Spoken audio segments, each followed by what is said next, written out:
It's known as the Tricky Triangle. Pocono Raceway. After an absence of 23 years, IndyCars and the Verizon IndyCar Series returned to Pocono with a 400-mile race. Today it's been upgraded to 500 miles and forms the middle of the Triple Crown of 500-milers, Indianapolis, Pocono, and California. Down on the grid, the drivers are in their cars, ready for the command.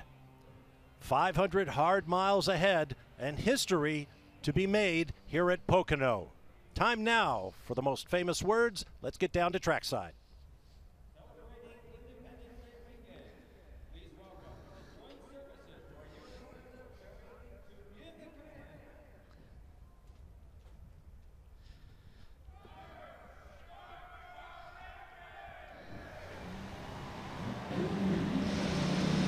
And what could be more patriotic than that?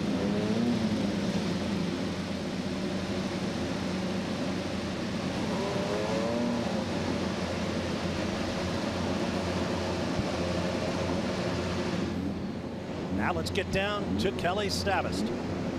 Juan Pablo Montoya will start from the pole position for the first time in an open wheel race since the year 2000. Everyone knew it was a matter of when, not if, he'd be back on top. But he will have his hands full early with his teammate and the series points leader, Willpower, who starts right alongside him in the front row. Jan? And Kelly, for Marco Andretti, you heard Townsend Bell say he expects Marco to go big on the start. But consider he is sandwiched between Hinch and Sato. I doubt either of these two are going to let him have an easy time. And remember, Marco says, I never plan these things. I just take what I can get, Kevin. Jan, this is where the championship march started last year for Scott Dixon. He won this race, a 1-2-3 for Ganassi on the way to the title. Well, he needs to start pedaling big time this year. Dixon is 9th in the championship. He thinks the car is pretty good, but he's got to work his way forward. He, remember, has won more ovals than any other active driver, Robin. It's open. The unluckiest guy in the world just pulled off, Josef Newgarden. He was taken out at Long Beach leading. He gets hit in Indianapolis under a yellow, not his fault. He loses a wheel at Houston. If anybody needs some good luck in this field, it's Josef Newgarden and Sarah Fisher Racing. All right, thanks, crew. Now, once again this weekend, we have a winner in Honda's Fastest Seat in Sports sweepstakes, and you can enter by logging on to shophonda.com. Today's lucky winner is Bob Pritchard from Payson, Arizona, riding with the legend himself, Mario Andretti. Bob, you're leading. What's it feel like? Oh, this is awesome. I'm having a great time. Go faster, faster. All right, I like the spirit of a guy who tells Mario Andretti he's got to pick it up. As fast as he wants to go. Excellent. Well done. Enjoy it, Bob. Don't forget, log on to shophonda.com. You can get a chance to lead the race in the Indy two-seater. Let's talk about the racetrack, Townsend. Yeah, Bob, so one of the things that strikes you when you come here for the first time is just the sheer size of the track. It is so much wider than Indianapolis, and that front stretch is way longer, which leads you down to a really wide, very long turn one, about 150 degrees of turning, and we're on board with Graham Rahal. Look at how high he starts, and he's going to bend that thing tight and low to the apex to make sure he holds tight at the exit. And then on down to turn two. This is more like a kink, a little more like an Indianapolis corner. It's a pure 90-degree corner, wide open unless you're following another car, which almost everybody's going to be doing all day long. And then going into turn three, about 126 degrees through this corner. Another long one leads onto that long front stretch. You need a nice smooth run like Montoya did here in qualifying. That's a lap at Pocono. This is just such an awesome place. 3 unequal length straightaways, 3 very different corners. Indeed, the Tricky Triangle. With that, we turn to our Mother's Polish starting grid. On the pole, Juan Pablo Montoya, 15th of his career. His previous one, the 2000 Kart Series race in Surfers Paradise. Championship leader Willpower in the middle, Carlos Muoz outside. On row 2, look at Marco Andretti inside there. He's stuck between his teammate and Sato on the inside. Again, I'm thinking Marco's going to go for it here at the start like he did at Texas. As we move into row 3, second place in the championship, Elio Castroneves. One of the favorites for today, Tony Kanaan and Hunter-Reay. All 3 in this row are a threat to win today. Got cars coming to pit lane. That's Sebastian Saavedra coming behind the two-seater. Yep. Wonder if they're just going to top up. He's starting at the back, so maybe their strategy is just to stuff the thing full of fuel. Okay, we'll leave that to our pit reporters. Meanwhile, back on row 5, Ed Carpenter, winner of the most recent oval track race at Texas Motor Speedway, took pole at the Indy 500. Graham Rahal could use a result. This could be a good track for him to do it, as Townsend pointed out. And the series champion, Scott Dixon. Remember what Ganassi did here last year, swept the podium. Going back to row 6, we got Justin Wilson there, and back in row 7, your Houston winner, Carlos Huertas, a rookie, with Josef Newgarden starting outside of the final row. Checking our onboard cameras quickly. On board the number 83 and our Novolog onboard camera for Charlie Kimball. The National Guard on board, riding along with Graham Rahal. Trying to get heat into those tires. The Lucas Oil on board will be focusing on Simon Pagenaud, 4th in the championship coming in, but believe it or not, with a shot at taking the championship lead today.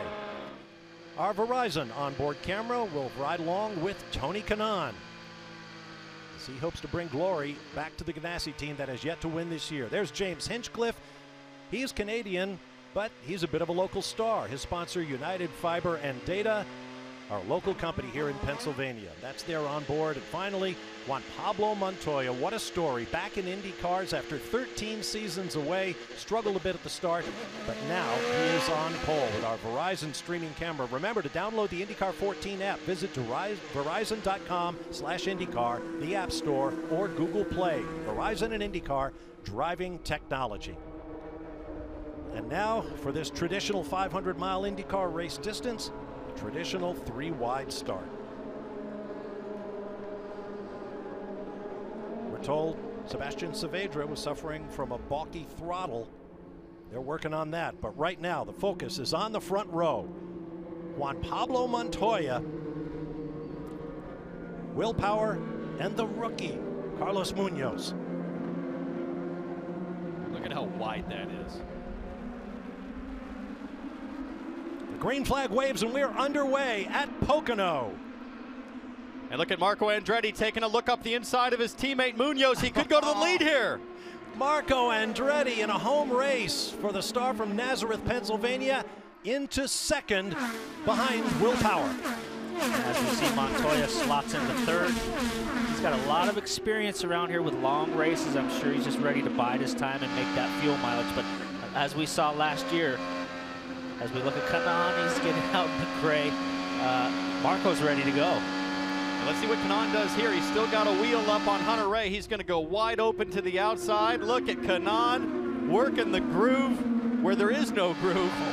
Takes the position. Pretty brave move for the first lap. I mean, I can get away from you here pretty easy with no rubber out there. But, you know, Kanaan is looking to turn his season around. He's had a disastrous season. He's moved up a couple spots. That's turn 1, 14 degrees of banking. And Hinchcliffe runs a little wide coming off turn 1. Muoz has got to run coming to turn 2. He'll have the position on the inside. Wheel 2, perhaps a change of engine mapping. Yeah, wheel 2 is going to be probably fuel. So already guys are starting to lean down, trying to make that fuel mileage. As Kanaan slices down the inside. And that's a big lift from Hinch, and he could fall victim to Hunter-Reay with that big of a lift coming off 3. Our front row qualified at an average of over 223 miles an hour, and that's what it looks like from on board.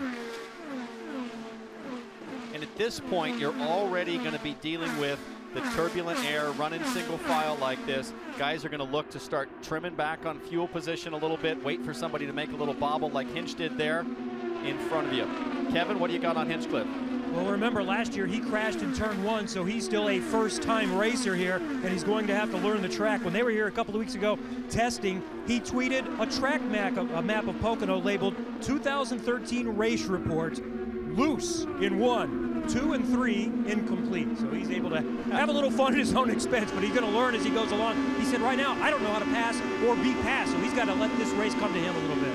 We see him making an anti-roll-bar adjustment there. Looks like he was a little indecisive, PT. He was maybe going stiffer, then he second-guessed it. It looked like he went forward on it, which would be stiffer, pushing the bar forward, and then changed his mind and came back softer. So in 3 different corners, you can have balance change from one end to the other. Well, Pablo Montoya's gotten around Marco Andretti, but boy, a brilliant start for Marco. On board with his teammate James Hinchcliffe. That's Marco just ahead in blue and yellow.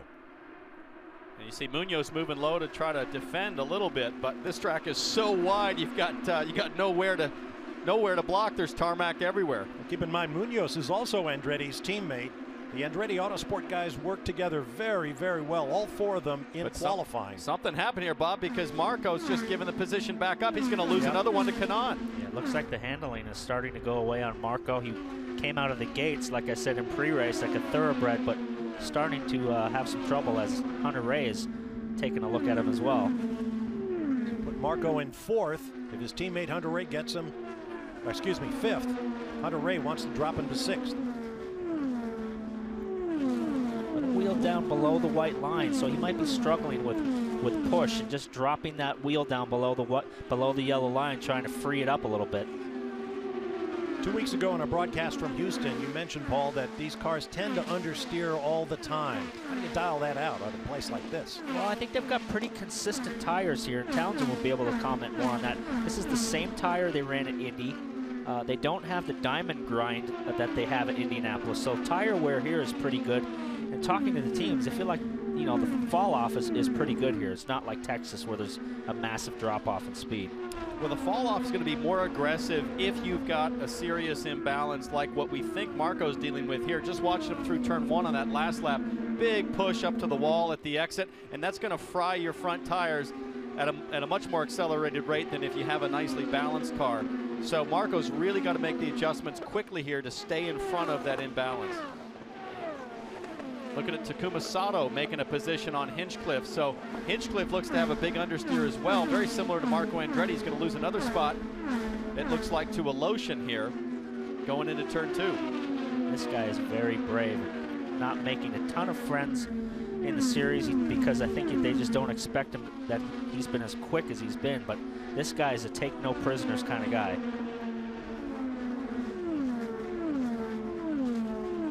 Through turn three.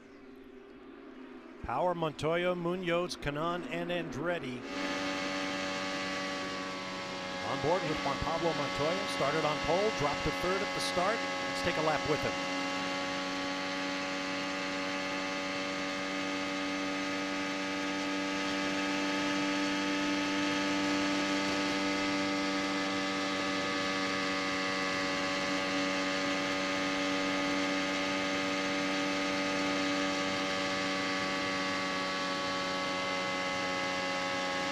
That's a very beautifully handling race car. Just watching his throttle inputs, it's a single progressive breathe off the throttle and a very smooth progressive squeeze back down on the throttle. You'll notice it here in turn one, and he's saving fuel by lifting on the straightaways there right before turn one. And he's doing that fuel savings with his right foot. He's playing the game to perfection. And you watch across the short shoot from 2 to 3, he's not going even to full throttle. So he's doing exactly what he needs to do and letting his teammate do all the work for him. Let's find out more about that blue and yellow car of Marco Andretti with Kelly. Well, Bob, the speculations were right after that early surge by Marco Andretti. He's dropped back in the field a bit. He just can't find any grip out on the track, and the team just telling him to be patient, wait.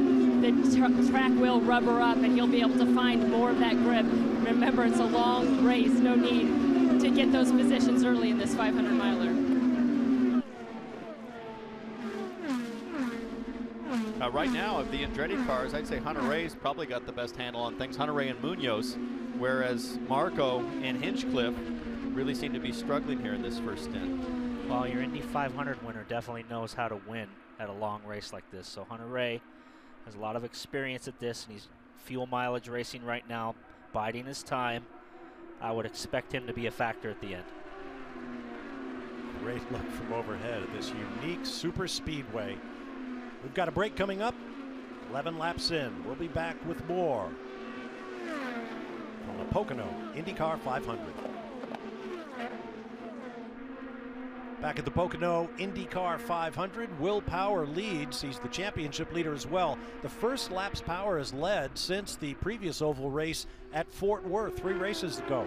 Now, the last time Willpower failed to lead in 2 consecutive races was way back in 2012 at Milwaukee and Iowa. He didn't lead a lap in Houston last weekend on a double race weekend. Jan Beekes. Tim Cindric is looking in, of course, on Willpower. Just speaking with him on the radio, you obviously have a great car, but are you concerned about leading and using more fuel? Yeah, without a doubt. I mean, it's one of those races kind of like Indy where nobody really wants to lead here in the beginning, as odd as that sounds. But there's a risk to doing both things, so I think everybody's out there being pretty conservative right now. How much more percentage-wise will you use leading, towing everyone around? It depends really what fuel setting you're making and how much you're lifting. So I think that it can be very different. So I think the difference is about 3 laps in terms of the way it works here. 3 laps less if you're out front. Thank you, Tim. Wow, 3 laps, guys. That's a big difference. Boy, that it is. Remember, last year this was a 400-mile race. 500 miles this year, and Carlos Muoz up front, the place where you might expect a rookie to be intimidated. There he is in green and white, not a bit. Around Montoya and into second. Not sure what happened to Montoya there, but Muoz went flying by, and Tony Kanaan almost had a move on him and is working him hard going into turn 2. Paul, what do you think happened to Montoya? I mean, I think he's just lifting and saving fuel, and obviously, you know, talking about the fuel situation, that 3 laps in the first stint, that compounds itself. If it keeps going green, that will turn into 6 laps on the next stint, and then another 3 on top of that. So, you know, you really just can't afford to hang it out front here. And I'm sure Willpower, he's backed up to the field here, but well, it's really tough to just let guys go by. I mean, he's backed up at laps now at 208, 209 miles an hour. Keep in mind, qualifying pace up in the 223s. It's not as if the tires are going away that fast. It's all about just saving fuel, and that's packed the whole lead group up now, and everybody's in that same position playing the fuel game. Yeah, I don't think getting passed by Muoz is concerning Montoya. Obviously, you know, we saw that he's lifting, he's just relaxing, probably getting a feel for what's going on. As we see Hinchcliffe make a move down the inside. He got squeezed a little bit by Alosha, but he clean pass. And we could be getting to the point of the stint here, 18, 19 laps in, where those cars that are struggling a little bit on handling, it really starts to go south quickly, as we see Pagano making a move on his teammate into turn 1. Dixon is lurking there as well.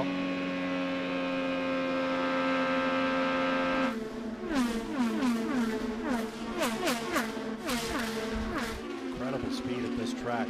Let's get down to Robin Miller. You know what, Bobby? Brian Hurd is used to watching races from the pits, but not as a spectator.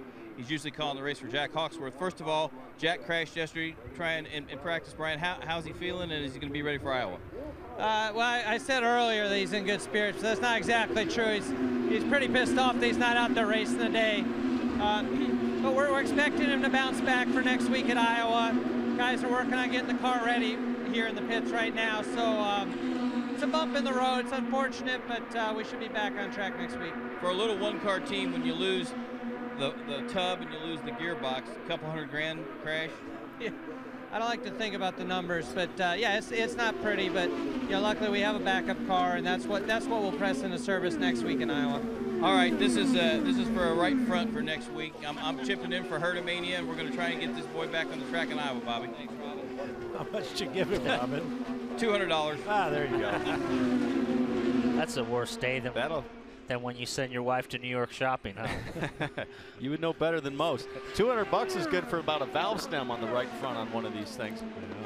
And we know what Brian Herta meant by using that phrase, a bump in the road. That was a very stout bump that his man Jack Hawksworth suffered. Anytime you see the outside of the car or the inside come up in the air on the wall impact, that's a big hit, as we see Kanaan go to the inside of Montoya. Now, Paul, you're saying Montoya's not that worried about giving up some spots, but at the rate that he's losing positions, I think he's dealing with some balance issues here. Yeah, he must be now. Now that he's backed up 2, 3, 4 positions, as we see Hunter-Reay now moving forward.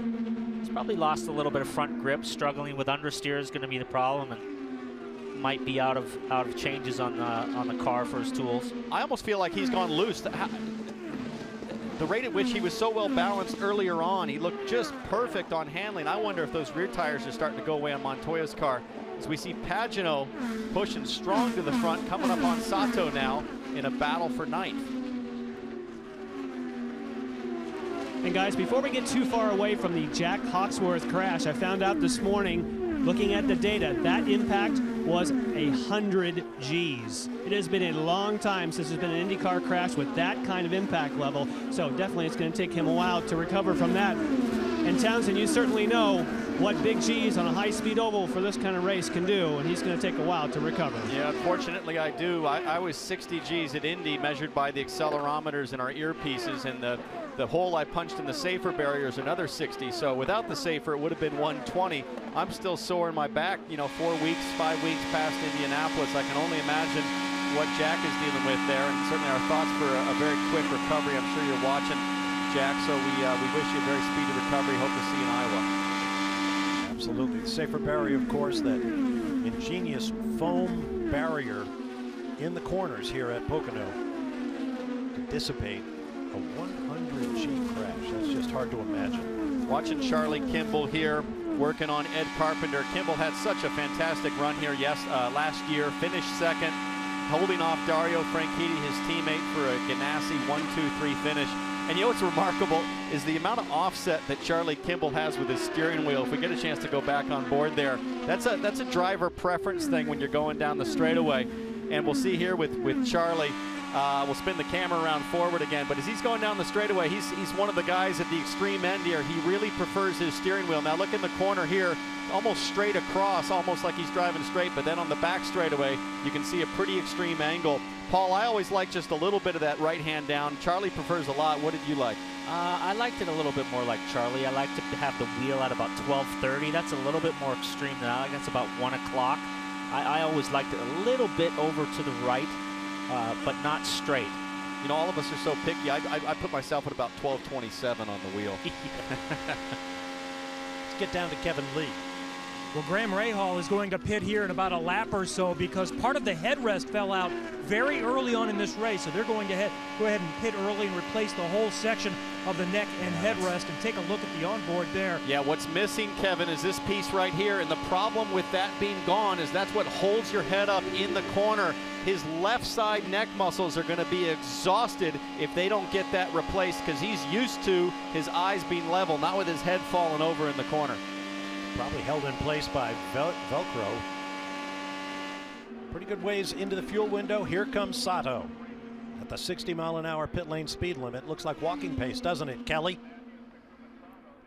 As Takuma Sato gets his car up here to pit lane, remember, it's just creeping along. We've got to find out. Obviously, they're having big-time issues here, and this has sort of been the story of the season, whether crashes during the race or mechanical issues. It has not been the season Takuma Sato would have hoped for. Moments of greatness, 2 pole positions. We'll have to get with the team here as soon as we can and find out exactly what's happening here with this ABC supply car. Well, they're taking the engine cover off, so clearly not out of fuel. We're at lap 27, and we would expect Willpower probably to have to pit in the next 2 to 3 laps. See the battle for second. And remember, at Texas, our most recent super speedway race, 3 of those Hondas had issues at some point in the race. Marco Andretti happened really early on, you know, lap 3 or 4. There was also a rash of some electrical problems at Houston after the rain race. On the Sunday, some guys had some water and moisture in the computer boxes, plugs. Maybe that could be some residual from left from there, as we see Kanaan working on Muoz. And the lap times have picked up, Paul. Willpower was down to about 208, 209-mile-an-hour laps. We're up to 214, 215. So as that pack closed up, I think Cindric probably radioed in and said we need to pick up the pace a little bit, because Montoya fell back, you know, back to 4th now in the field. And I think Power's realizing, hey, these guys are going to run me over if I slow down too much. Well, let's talk about data a little bit. This is a 2-day show. They had 2 one-hour practice sessions, which were slowed by yellow flags for a lot of the time. Then they qualified. Today they raced. Do they have all the data they need to make informed decisions about these things? And they had a test here, an open test, which was rained out. This is the first of our top cars coming in. Ryan Hunter-Reay coming to pit lane. Jan. And he's been asking for a front wing change. We'll see it at the end of the stop. Actually, they're being on the front. They're definitely very slow. There's a problem with the right front. This is not routine for Ryan Hunter-Reay. He was going to take some front wing out, but now a much bigger problem for the Indy 500 winner. Graham Rahal is in, and he has been desperately wanting to get to this stop, and he stays within the regular strategy here. Watch what they're doing in the cockpit. They're going to replace that neck and headrest, and let's see how much extra time they can replace on that. They just put a pad in there and taped it very quickly, Jan. And you may have heard Ryan Hunter-Reay say on the radio, it just dropped on the deck.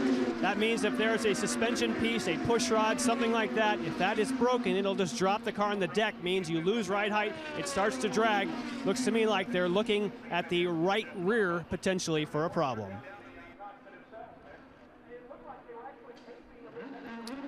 See Josef Newgarden in the 67 car right behind Hunter-Reay coming out. He was currently up to about 15th position. We know he's got a strong car, so we'll see if he can work his way to the front as this race unfolds. He too tapped the wall in qualifying, but nowhere near as hard as Hawksworth did. Really?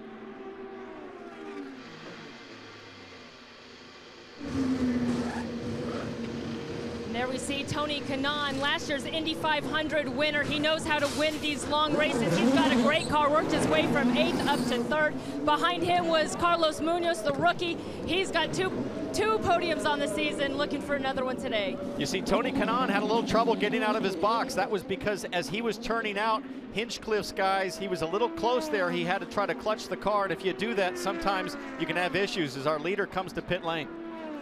Jan is there for him. And Tim Cindric will talk him into the box. Very interesting to me that he was not the first person to stop, even though he was leading. So therefore, he was able to save fuel when he had those slower laps. Oh, that was quick. Oh, 7.5 seconds for Willpower. A rocket pit stop now as he comes to the line. It's critical, of course, getting up to speed under a green flag stop as we see Alosian and Castroneves on pit lane. Front wing adjustment for Elio Castroneves. He's out. He beats this group. And then the two Schmidt cars, Alosian beating his teammate Casino out. And Dixon picked up a few spots on that stop. Interesting that Kanaan might have a little trouble getting out of his box. These are some of the larger pit boxes the Series sees all year long at about 40 feet.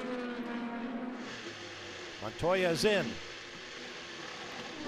Juan Pablo Montoya just asking for a little adjustment there. We saw him start from the pole position. He was hoping to lead at least one lap there early just for the extra points, especially in this double points race, but then it was all about hitting his fuel numbers, and the team said he was doing it perfectly. Oh, there goes Ryan Hunter-Reay's car back to the garage area. Meanwhile, his teammate Marco Andretti, we are told, will get a drive-through penalty for excessive speed in the pit lane. And Bob, there we see the result of the Willpower pit stop, which is so fantastic. He's got a nice gap over Muoz in P2. This will be agonizing for Marco. This is the longest pit lane there is, and it feels even longer when you have a penalty.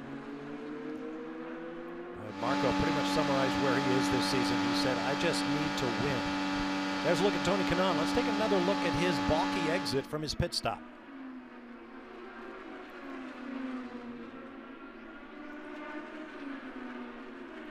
Just seems like it fell on its face, like it went into anti-stall or something, and revs dropped off and pulled the clutch again and got it revved up and got going again, but it definitely cost him a little bit of time.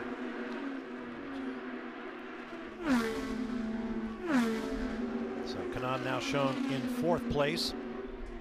Ryan Hunter-Reay, it appears, is done, and with it, that shot at the Triple Crown of 500-mile races this year. And you can see by his body English, he's definitely upset.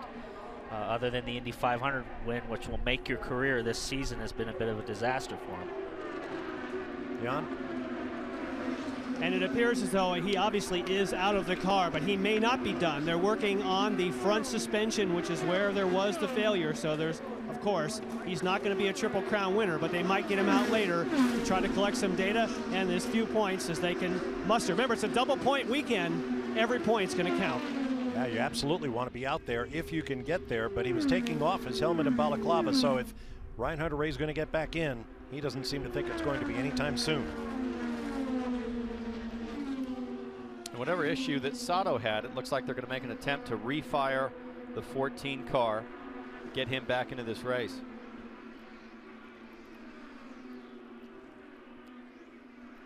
Well, right now it's all going the way of Willpower and Team Penske. Now there's an expression that tells a story without words. Early action here at the Pocono IndyCar 500. Back at Pocono, don't forget tomorrow morning stage 3 of the Tour de France is on NBCSN as the riders race toward London on their final day in England before heading back to continental Europe. Coverage begins tomorrow morning at 7 Eastern with primetime coverage at 8 p.m. all on NBCSN. I had the privilege of covering the Tour de France back in 2001. I can tell you it's one of my favorite events in all the world. Willpower remains on the lead. Juan, Montoya, and Carlos Muoz are chasing him. Jan Bikas. And Ryan Hunter-Reay has just been told to get back into the car. So Ryan, before you do, what happened?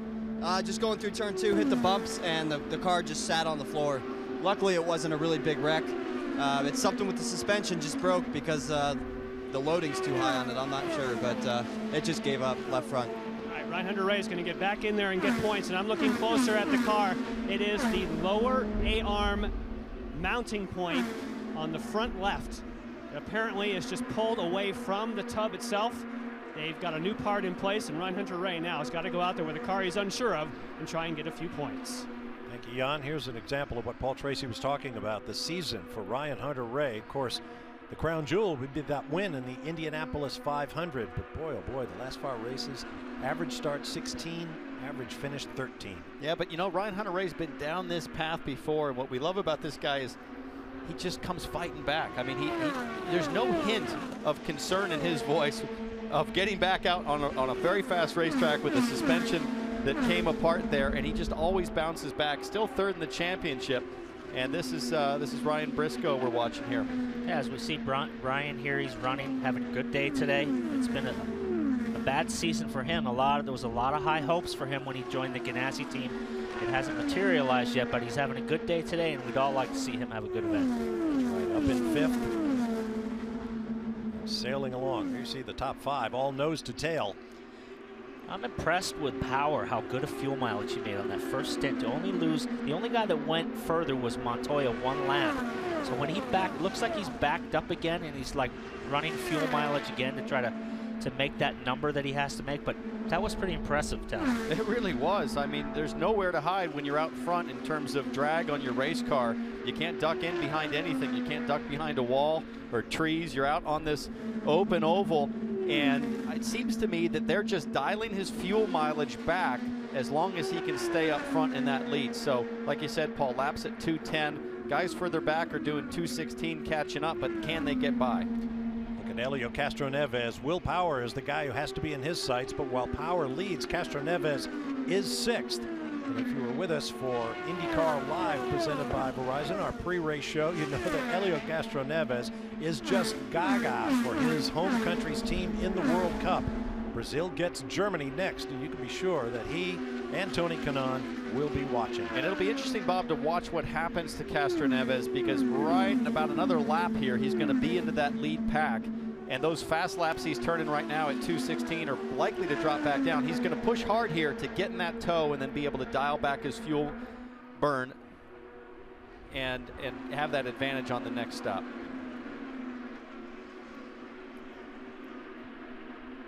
Now with them running so close together in that group of 6, undoubtedly they're feeling the draft. How far apart can they come and still feel the effect of the draft of the car ahead? Well, I think the biggest effect is we're watching Ed Carpenter, currently 9th, working to get into that lead group. The biggest effect comes in turn 1 because it's the longest corner, 150 degrees. The smallest effect's turn 2, about 82 degrees in that corner. So turn 1, where you feel it the most, turn 2 is the least pain. You know, you're dealing with the smallest penalty there in traffic. But it's all about saving fuel right now here early on as we run 45 laps of green flag racing.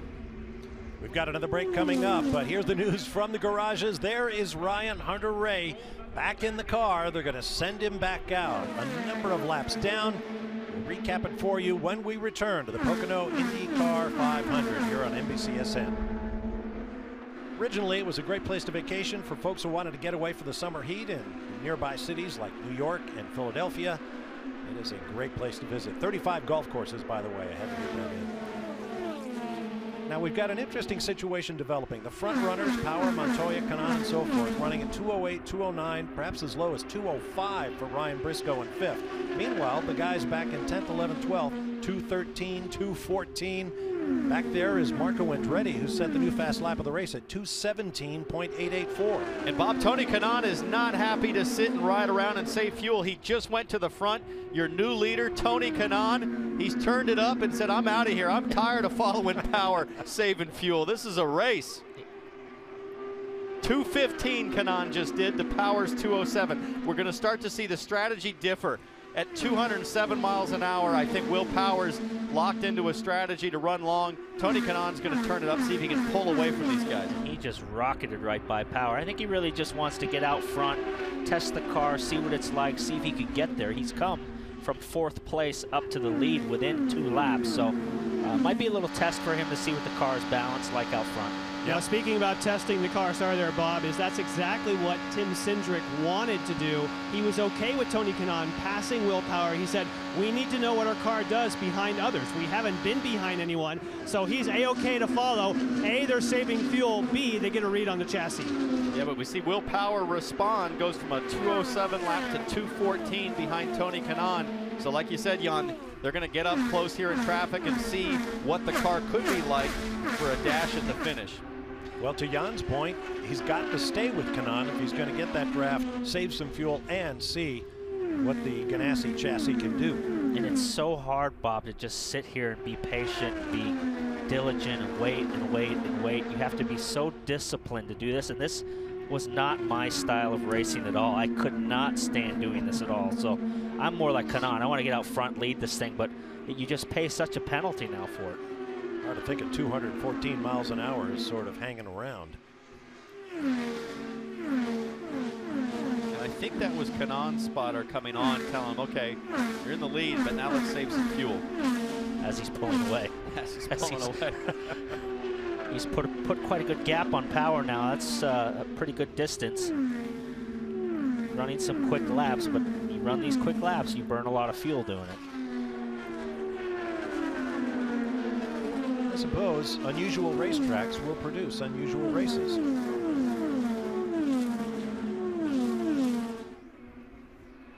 As we see the rest of the pack now starting to close in, as we see Eloshin starting to draw that pack across. Hey, Paul, Kanaan just clicked off at 2:16 and Power at 2:12, so it's almost like Power saying, hey, you go, TK. I'm going to just stay on strategy here.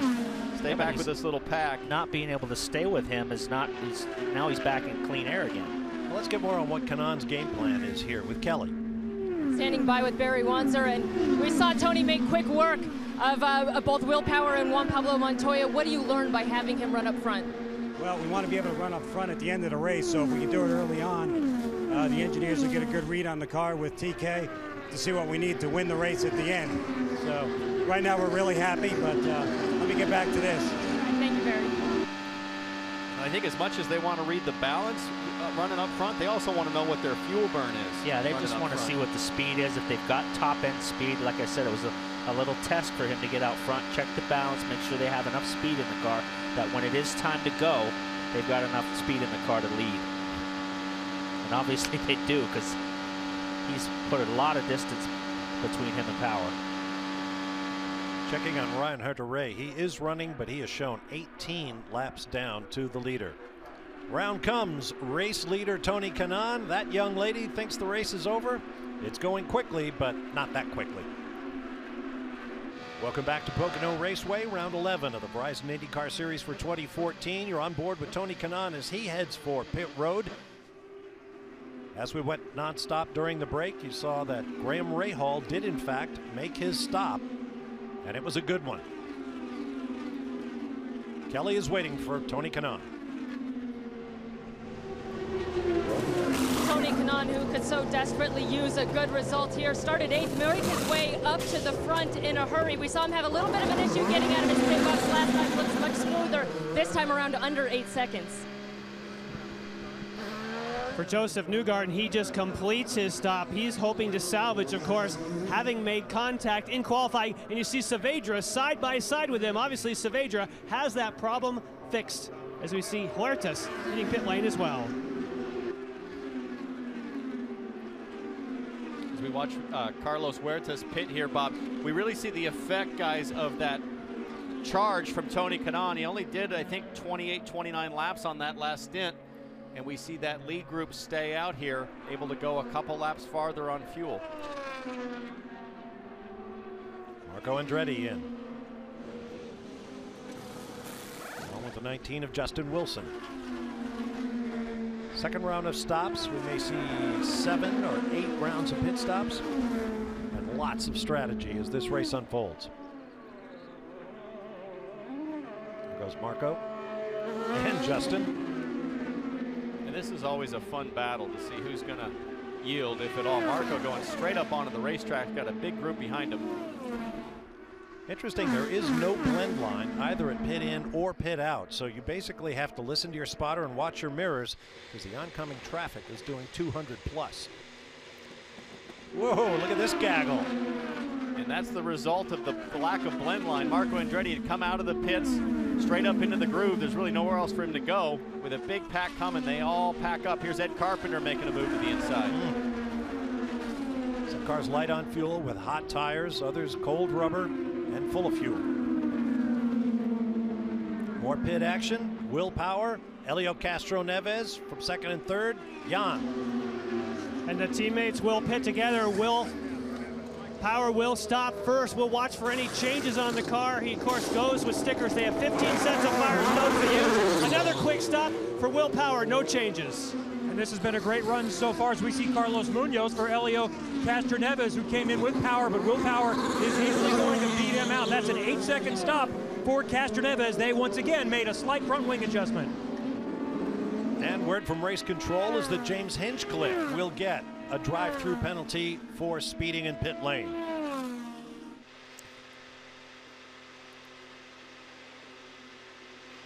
What he's saying is, you know, hey guys, I'm looking on my dash and PLC is on, but that doesn't necessarily reflect where he pushed the button or where he got down to the speed. Remember, they've got timing lines from the start of pit lane to the middle to the end. It is just a simple game of math. You're either too fast or you're not, and you really can't argue that point, Paul.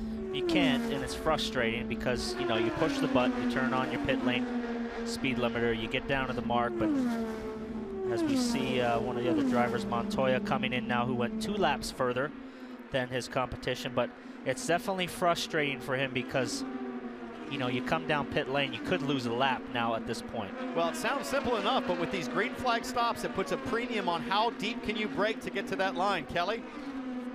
Kelly is there. Juan Pablo Montoya continues to hit his fuel numbers. In fact, on that last stint, at one point, the team telling him you can use more fuel to defend if you need to. A good, clean stop here from the Penske team. Ed Carpenter, left to your screen, also made his stop. Looked clean. There's Sebastian Bourdais. Go, Juan. When you talk about pit road speed violations, of course, Paul, as you're saying, you hit the pit speed limiter electronically, it should keep you under the speed. But Townsend, as you know, so many of the penalties come from braking. You brake at the last possible moment, and if you brake just a little bit too late, as we see on the dash here. Pit speed is awesome. I don't think so. In regards to Hinchcliffe yesterday, that the braking certainly can be an issue if you carry it too late. Yeah, you can have those penalties braking for the line and getting a little too carried away on entry speed. Also coming off the button at the end of pit lane a little too early. As we see the leaders here, Kanaan, Montoya, Power. Montoya's been able to get ahead and leapfrog ahead of Power. He's playing this race really cool, Townsend. He's just making fuel numbers. And, you know, at the beginning of his career when he was in IndyCar, he just drove like a maniac all the time. And now this NASCAR that he did for so long, he's doing 500 milers every week. He's just completely turned into a much more calm driver. Patience is going to reward a lot of people today. We're on board with Juan Pablo Montoya, courtesy of Verizon Streaming.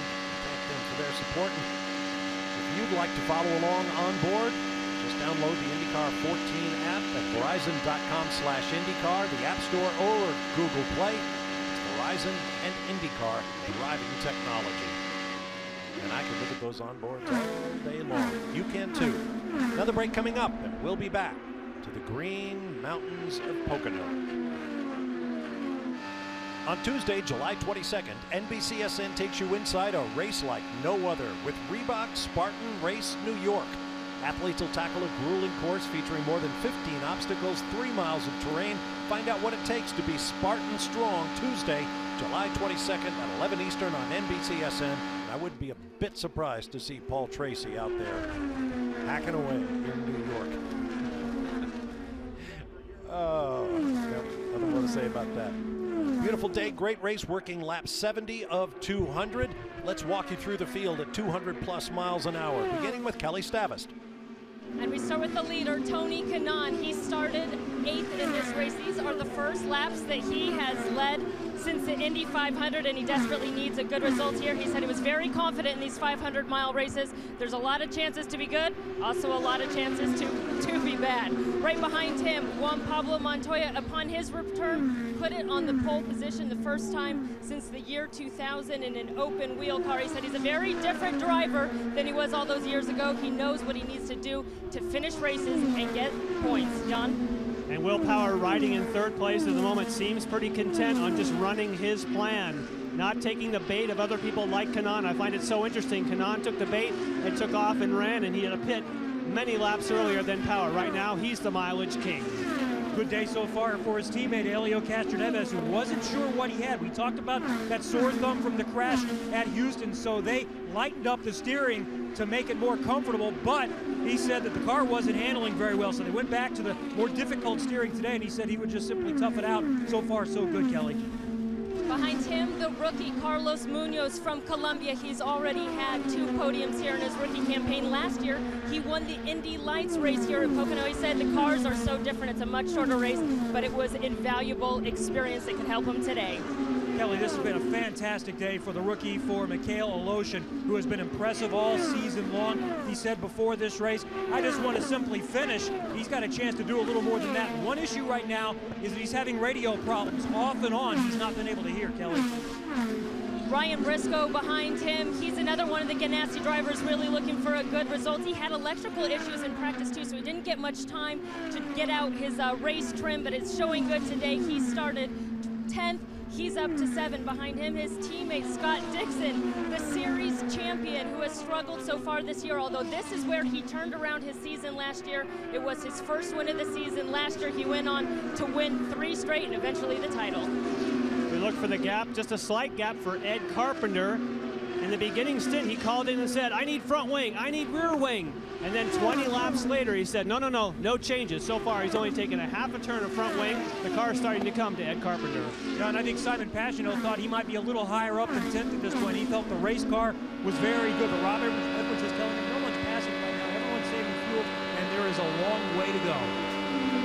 Sebastian Bourdais is having a fantastic race. He has been moving up throughout this race. He started deeper in the pack in 18th, and he's been running in 11th and 12th position. He just got by Charlie Kimball a moment ago. He was not happy before the race. He was not optimistic. He's not been talking so far, and that's a good sign. The car is good for Sebastian Bourdais, Jan. And as you say, Charlie Kimball just lost that position to Sebastian Bourdais. Charlie was hoping that he could ride around and start to fine-tune the car. That's what everyone is doing. They're taking the opportunity to save some fuel, get the car tuned. And look at that buffeting. He's got a bit of helmet buffeting going in a 500-mile race. That'll tend to wear out the neck muscles.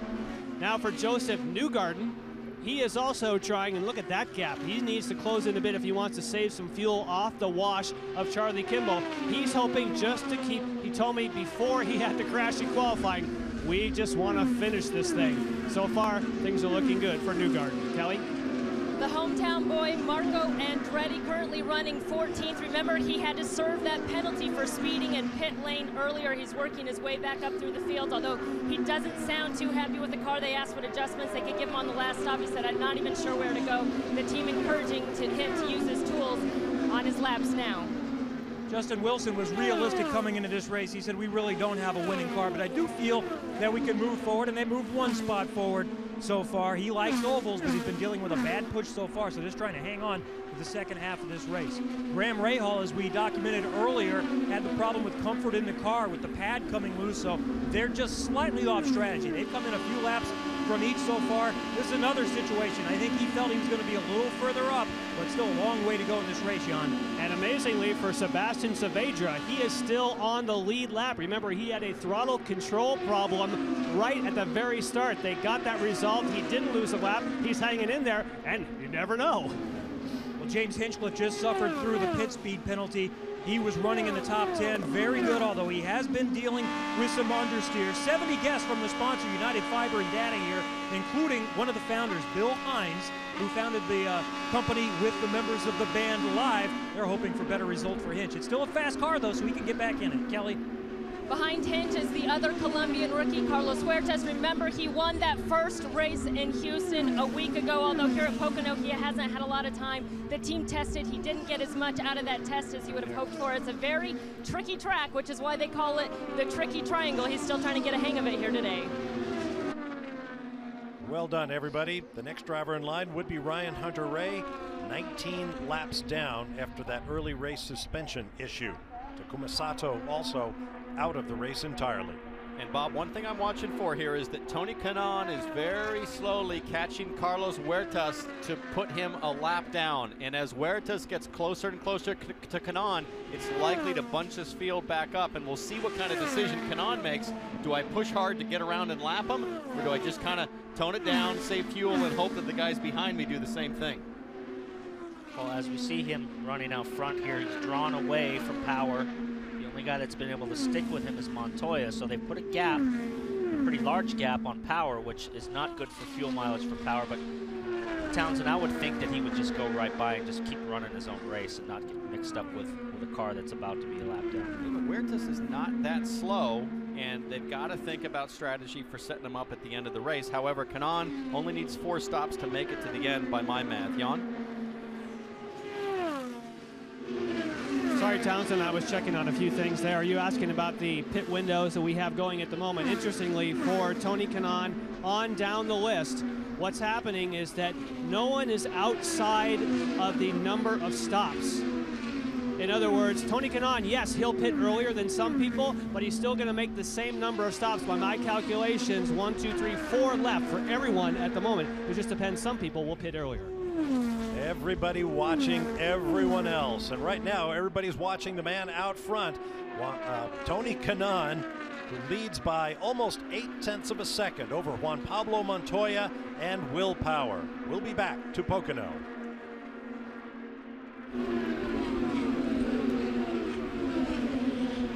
A little history perspective here in the Pocono 500. 16 years ago, 1999. That's right, Tony Kanaan, the rookie's leading Long Beach. Who's on his tail? Another rookie named Juan Montoya. Who would have thought 16 years later these guys would be still running 1-2 in IndyCar races? Montoya went to Formula One, he went to NASCAR, now he's back. They've been old buddies, they've been old rivals, and just kind of neat to see these guys have survived all these years and they're still fast. Right, both of them are Indy 500 champions.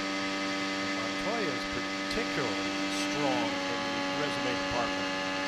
He has won the Formula One Grand Prix of Monaco. He won the 500 in his very first attempt. Won the Rolex 24-hour sports car race in Daytona at his first try. Won in NASCAR. Set pole in both the NASCAR Sprint Cup car and now in IndyCar here at Pocono. That's got to be some kind of a record. And be honest, fans, when Juan Pablo came back to IndyCar, did you think to yourself, well, geez, as he lost the plot, and he had some double-digit finishes, 5 of them, in fact, in the first 10 races of the year. But boy, oh boy, has he come on. He's finished in the top 7 of the last 3 races, and then pole. Here's somebody in the conversation. Jeffrey says, if you become IndyCar commissioner, what's the first change you make? I'm tempted to give it to Robin, but I'll give it to Paul Tracy. Well, it says ask PT, and I don't think they want to hear my opinion. Come on. I might get fired from this job if I'm honest, but obviously marketing and promotion is what I think this series is lacking. On-track competition, on-track level of competition is at an all-time high, but we need to get the butts in the seat here. Well, if I can jump in on that, PT, I think we need horsepower. I'd love to see the engine rebuilds go from 2,300 miles down to about 500 miles like we used to have it. Get these engines turned up, start flirting with 1,000 horsepower again. That's making the product what the fans want. As we see Kanaan, I mean, this is a confidence builder for him. He's really had a rough run of luck since winning the Indy 500 last year, and we see Montoya chasing. Both of these guys have said, look, my confidence is not up. This is, you know, them running out front now. This is a building block. You know, as you lead, here he comes. You feel good about leading as he comes to the pit lane, and here he comes to you. Down to the 60-mile-an-hour pit lane speed limit. Kelly is waiting for him. Montoya takes over the race lead.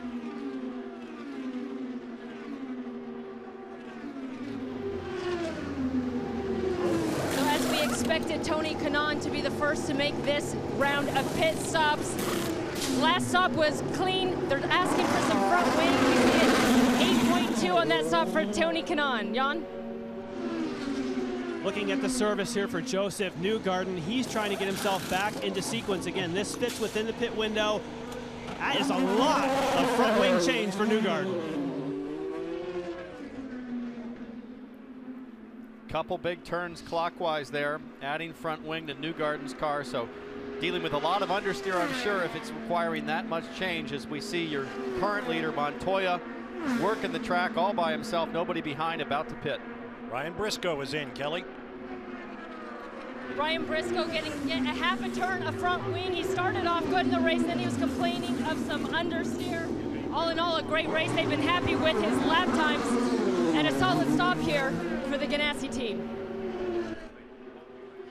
Good stop for Briscoe.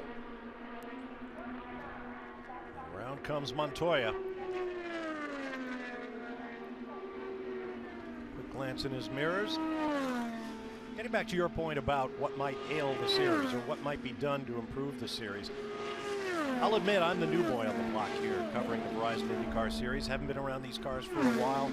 I've got to tell you, this weekend, I can only tell you, you've got to become an IndyCar fan. The cars are great, the people are great, the tracks are great, the racing is great. Unless something like this happens. Why is he on the... Why did he pull over to the other side of the pit lane? I don't understand. Well, he probably didn't want to pull into somebody's box that wasn't his box, so... As the winner of the rain-splashed opening round in Houston last weekend, has his luck changed? Well, there's several gaps in the wall, PT. That's why I was curious why he's on the driver's right. But tough break for the guy that did so well to win Houston in round one. Here's Pagenaud.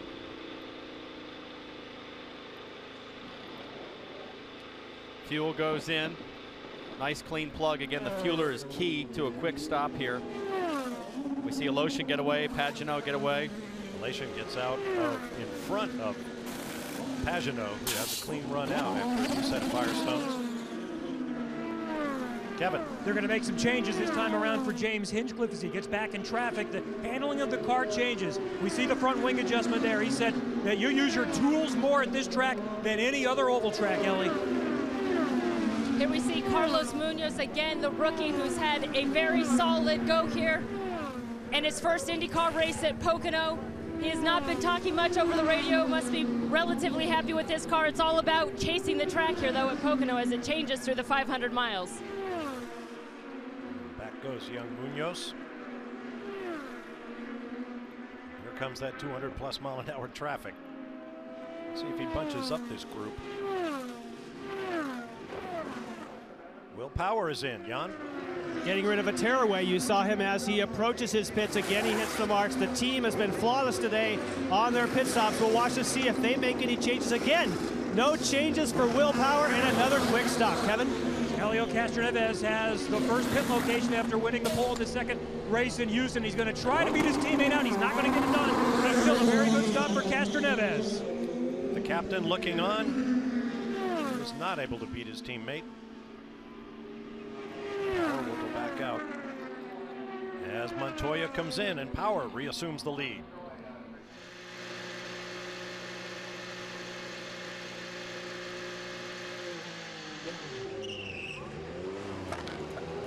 Juan Pablo Montoya continues to be happy with his car. He did something in that last stint, and the team said, remember that move, we can use it at the end of the race. Very quick stop here for Juan Pablo Montoya.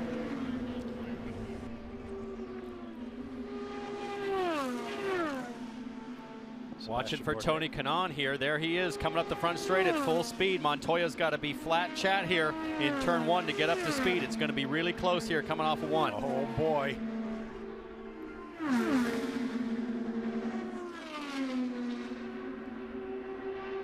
And right on by goes Tony Kanaan. I don't think Montoya's too concerned about letting Kanaan lead and burn that much fuel. You know, just from that one stint, it cost Kanaan 3 laps on track to Montoya.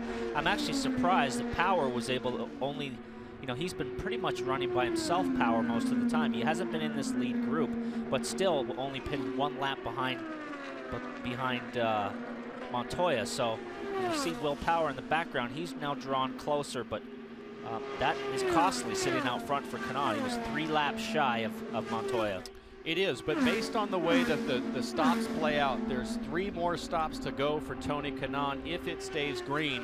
He does have things in the window, based on my math, to still run up front and make it to the end on 3 stops. Everybody else would have to use 3 more as well. But a yellow can come at any time. We get a yellow at any time for anything, debris or anything, and that's going to change everything. Everybody will be back on the same sequence. But as we go to commercial break, Dale Coyne's crew has gotten Carlos Huertas back to his pit box. We'll investigate what happened to the young Colombian and return with more from Pocono.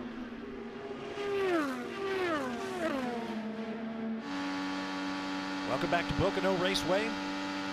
Approaching the halfway mark of the Pocono IndyCar 500. I'm Bob Varsha with Townsend Bell and Paul Tracy up high. Down in pit lane, Jan Bikas, Kevin Lee, Kelly Stavis, and Robin Miller are patrolling. Willpower, championship leader, coming in. Now earlier, Bob, there was a situation on pit lane. We thought it was a tear-off, but on a closer look, watch Willpower here. He's actually going to throw what I believe is his left side headrest insert to the left of his helmet. Must have come loose, and he's going to toss that thing aside. A lot better for it to be the left side piece than the right side piece that supports your head. Why wouldn't you wait until you got to your pit just 4 boxes away and just hand it to somebody? Well, because it would distract the guys. You don't want to slow down your pit stop. There's no harm in just tossing it. But again, how are they ever going to put it back on if they can't find it down pit lane? How about you, Jan? I did check with the team, and they confirmed that the right headrest is exactly how they want it. Hunter-Reay on pit road at the moment.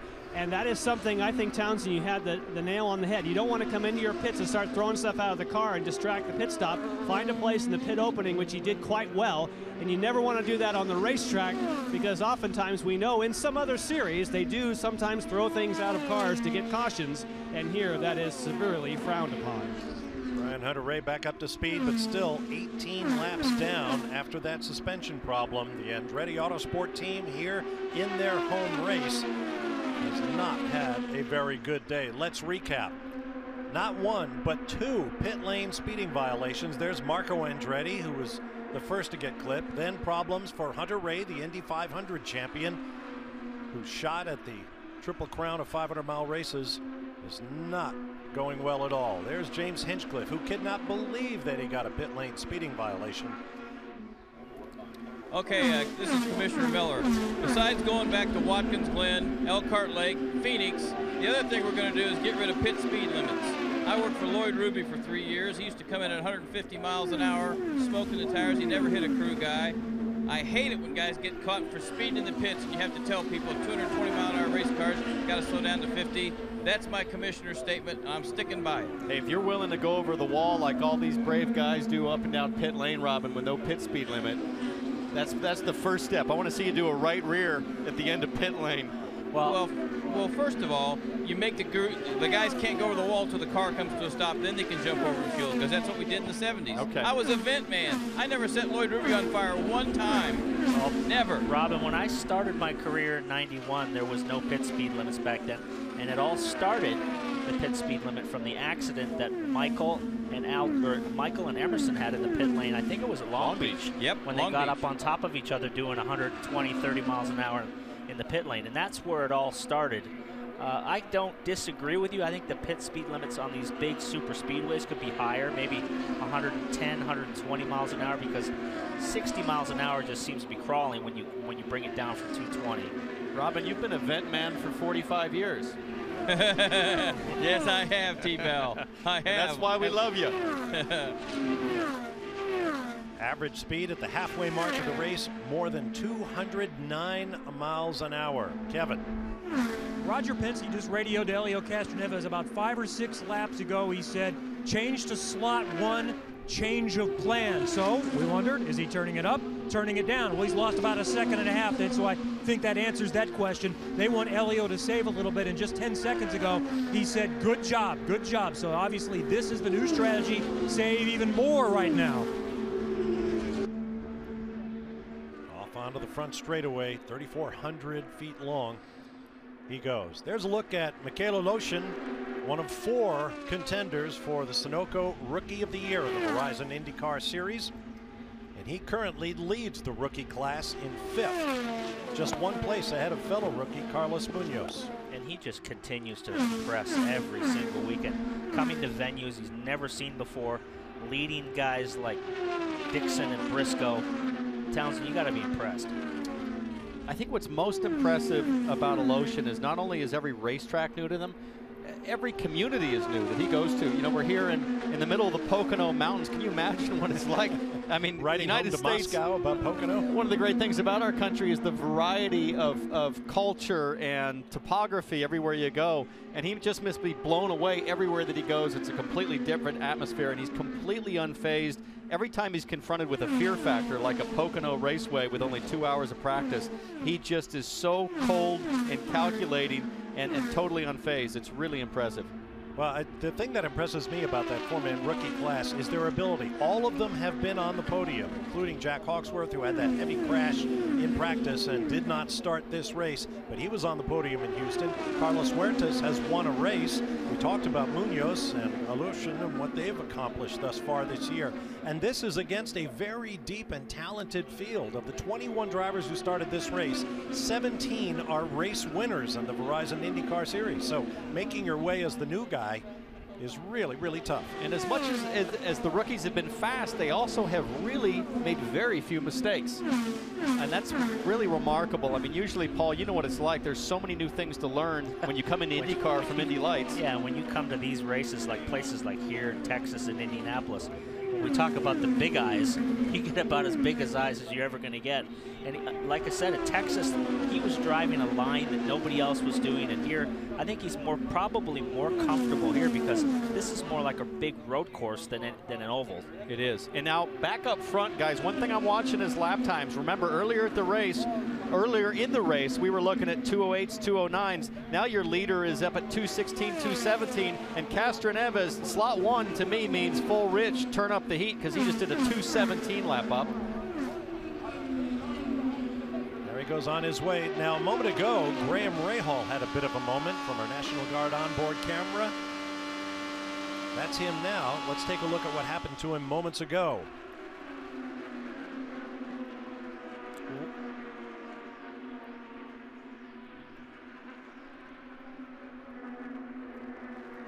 We're back at the Pocono IndyCar 500, and while we were away at break, we saw Graham Rahal make another one of his pit stops.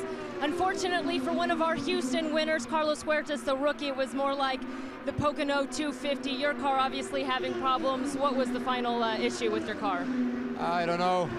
I was coming down pit road and it just died. So then we started to work on the car and yeah, didn't start. We know everywhere you go is a new track for you, but just how difficult is the tricky triangle? It's very difficult, especially when you don't test here and you don't know the place, but that's what it is, and now we look forward to next week. That's the great thing about IndyCar. We got to get right back at it next week in Iowa. Thank you, Carlos. That's right, Iowa, followed by a double race weekend on the streets of Toronto. A couple of natural terrain road courses still to come. Of course, it all wraps up with the final 500-miler of the year at Auto Club Speedway in Fontana, California. And all of that before Labor Day. Sounds like Tony Kanaan's going to come in this lap. Had a gap of nearly 2 full seconds over Juan Pablo Montoya. That's now down to 1.6. You can hear the calmness on his voice. Clear transmission from the team as we see Pit stop by Sarah Fisher, Hartman Racing. Now watch this stop, Paul, because they're talking about that they want to trim the car more. They definitely take out front downforce. It didn't look like they had time to take out rear. They're happy with the balance of the car as Kanaan's making his way to you, Kelly. And the team keeps just telling Tony, it's a long race, it's a long race. They're really happy with what he's been doing out there, and they're giving him the lap countdown. We'll see if this can be another clean one for this Target Ganassi car. No changes to it, just under 8 seconds. And in a race like this, where there hasn't appeared to be much chance for caution so far, it's all about minimizing mistakes. And those pit stops, man, you just put all of your eggs in the basket of your guys that are going over the wall to just be so precise and calm in that moment, because that's what'll get you. You know, relying on the driver also not to make a mistake. Coming in the pit lane, speeding in the pit lane. Guys like Montoya and guys like Kanaan, they're so experienced, 16, 17 years now driving in the series. They just don't seem to make those kind of mistakes as often as some of the younger guys. Mikhail Aloshin coming in. He's going to go around the 77 pit. That's his teammate, so they will help him out and move that tire. It's been a flawless race again for Mikhail Aloshin. Now, the strategy so far has been on target, and he continues to give good feedback. That's one of the things that's been so impressive with this rookie, is that he has been able to give them useful research. There goes his teammate right behind him. That's Rob Edwards, team manager. Oh, boy, that was close. Yeah. That's Aloshin coming up just as Montoya's ripping through turn 1. That was Rob Edwards talking about a little bit of front wing out for Simon Pagenaud. You think it was a little front or a little rear? You think they might have trimmed it a little bit? It could be. You know, we'd have to go back and look to see if someone's got a drill back there. Here we are in Montoya as Aloshin's coming out. Whoa. Oh, a little hesitation there. Yeah, I'm afraid Aloshin could do a little better job staying low to the yellow line there. But by the time you're at the apex, there's nowhere to hide. As we see Montoya going, just stretching those laps out. Power now has drawn closer back on top of them, but these guys have been able to stretch their legs on the mileage here a little bit. Paul, you'd mentioned, you know, do you think he took a little bit of downforce away? So, reminder to everybody at home, what you can do on a pit stop here is there's an adjustable rear wing and an adjustable front, and if it's choreographed properly, you can actually reduce your overall downforce and thus your drag, but I don't think we'll see people doing that until maybe 2 stops from the end or 1 stop to go. Here's Marco Andretti. Marco Andretti continues to struggle with his car. They asked for -1.5 turns, -1.5 turns of front wing there. The team just really continued to encouraging him to keep working, that it's such a long race. And now we see Elio Castroneves make his stop. Roger Penske, I think, was trying to talk him into trimming a little bit, but Elio said he'd like a 1/4 turn of front wing. Castroneves came in running in 3rd. We'll watch how he cycles out. New fresh set of Firestones for Elio. The car has been much better than it was yesterday in practice. There you see the 1/4 turn of front wing, and it's a clean exit for Castroneves. A little bit slow on the exit. How many degrees, Townsend, is a 1/4 of a turn now? I mean, you hear guys say half turn, 1 turn, but a 1/4 is a minimal adjustment. Well, you really can't do a 1/4 turn on the knob. It's a half turn index. You can do a 1/4 turn if you go back to the garage. Sure Penske can't do it? Well, now Penske, you never know with those guys. But they get pretty creative. That's how sensitive these cars are, Paul. You know that better than anybody. At a track like this, at the speeds you're going, every little millimeter of adjustment, whether it's suspension, aerodynamics, it matters. It affects the balance of these cars. They're on a knife edge out there. And you have to think about what happens when your tire pressures increase. Aloshin's having a heck of a day. I mean, he's right there with the lead group. We see him making a move on Muoz. And late in the race, with as much green flag running as we've had, Muoz has got to be careful with the marbles that can build offline if you run too wide. Jan? And Townsend, you've been talking about, you'll hear Tim Cindric, and we heard a bit of lockup, but he still was able to hit the marks.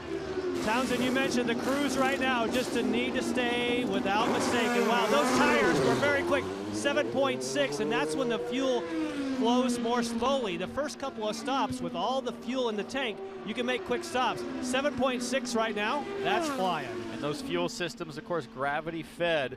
And the job of that fueler, the key is how he inserts the probe if he gets a nice, clean, quick insert on the probe, that really determines the overall pit stop time as Montoya comes to pit lane.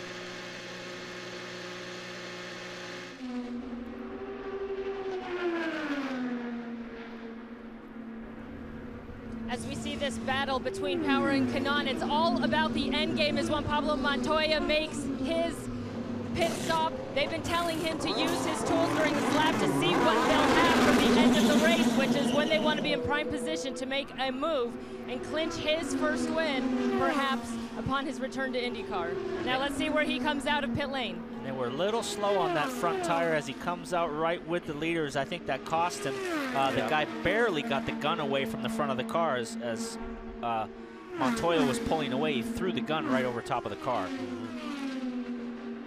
You see the difference on the racetrack. So really, Townsend, the extra laps really aren't a benefit here. As we see Montoya come in, the guy on the outside front had a little problem here. You can see he's messing around with the front wheel. He's slower than the guy on the inside. But you know what's important is that he stays calm. He got a little anxious there at the end to pull the gun off. But I think Montoya's fine. He's got a little bit extra range in his car based on running long, so he can run rich. The problem with the left front on Bourdais' car. And it's not on the pins there. And this is going to ruin what has been a fantastic day for them. The car has been good. As of about 10 laps ago, they had the fastest lap of the race, and they've been running longer, better fuel strategy, better mileage all along. But the problem on this stop is going to cost them a lot of track position.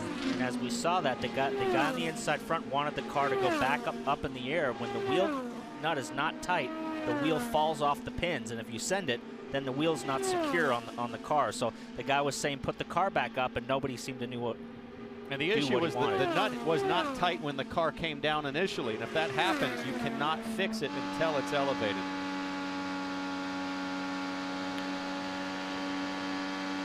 Back on board with Tony Kanaan, leading Willpower, Juan Pablo Montoya, and Helio Castroneves. Another break coming up. We'll be back to Pocono in just a moment. Stay with us. Here's a look at the highlights of the race thus far at Pocono Raceway. On the start, Juan Pablo Montoya from pole, his teammate Willpower next to him, but look at Marco Andretti and his teammate Carlos Muoz go to the inside.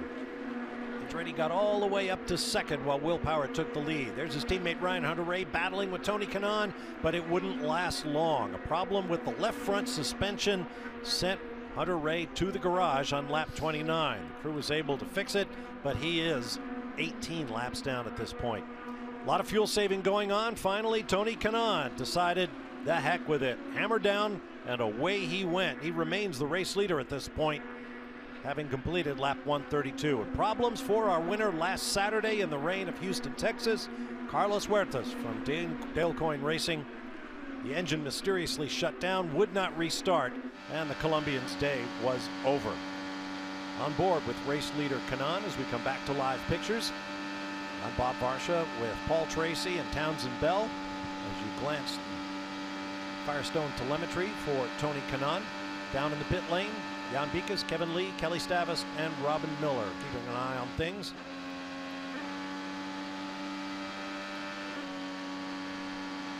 I hate to be the jinxer. You're gonna do it, aren't you? That's what we do. You started now. Okay, well, here we go. Working lap number 134, and we have yet to see a yellow flag in this race. No cautions. We've been caution-free to this point. We'll see if we set some kind of a speed record. Recall the Indy 500 went for a long, long way without a caution, and then, of course, we had a flurry at the end. Well, for sure, as we wind down here, we've got a three-car battle up front.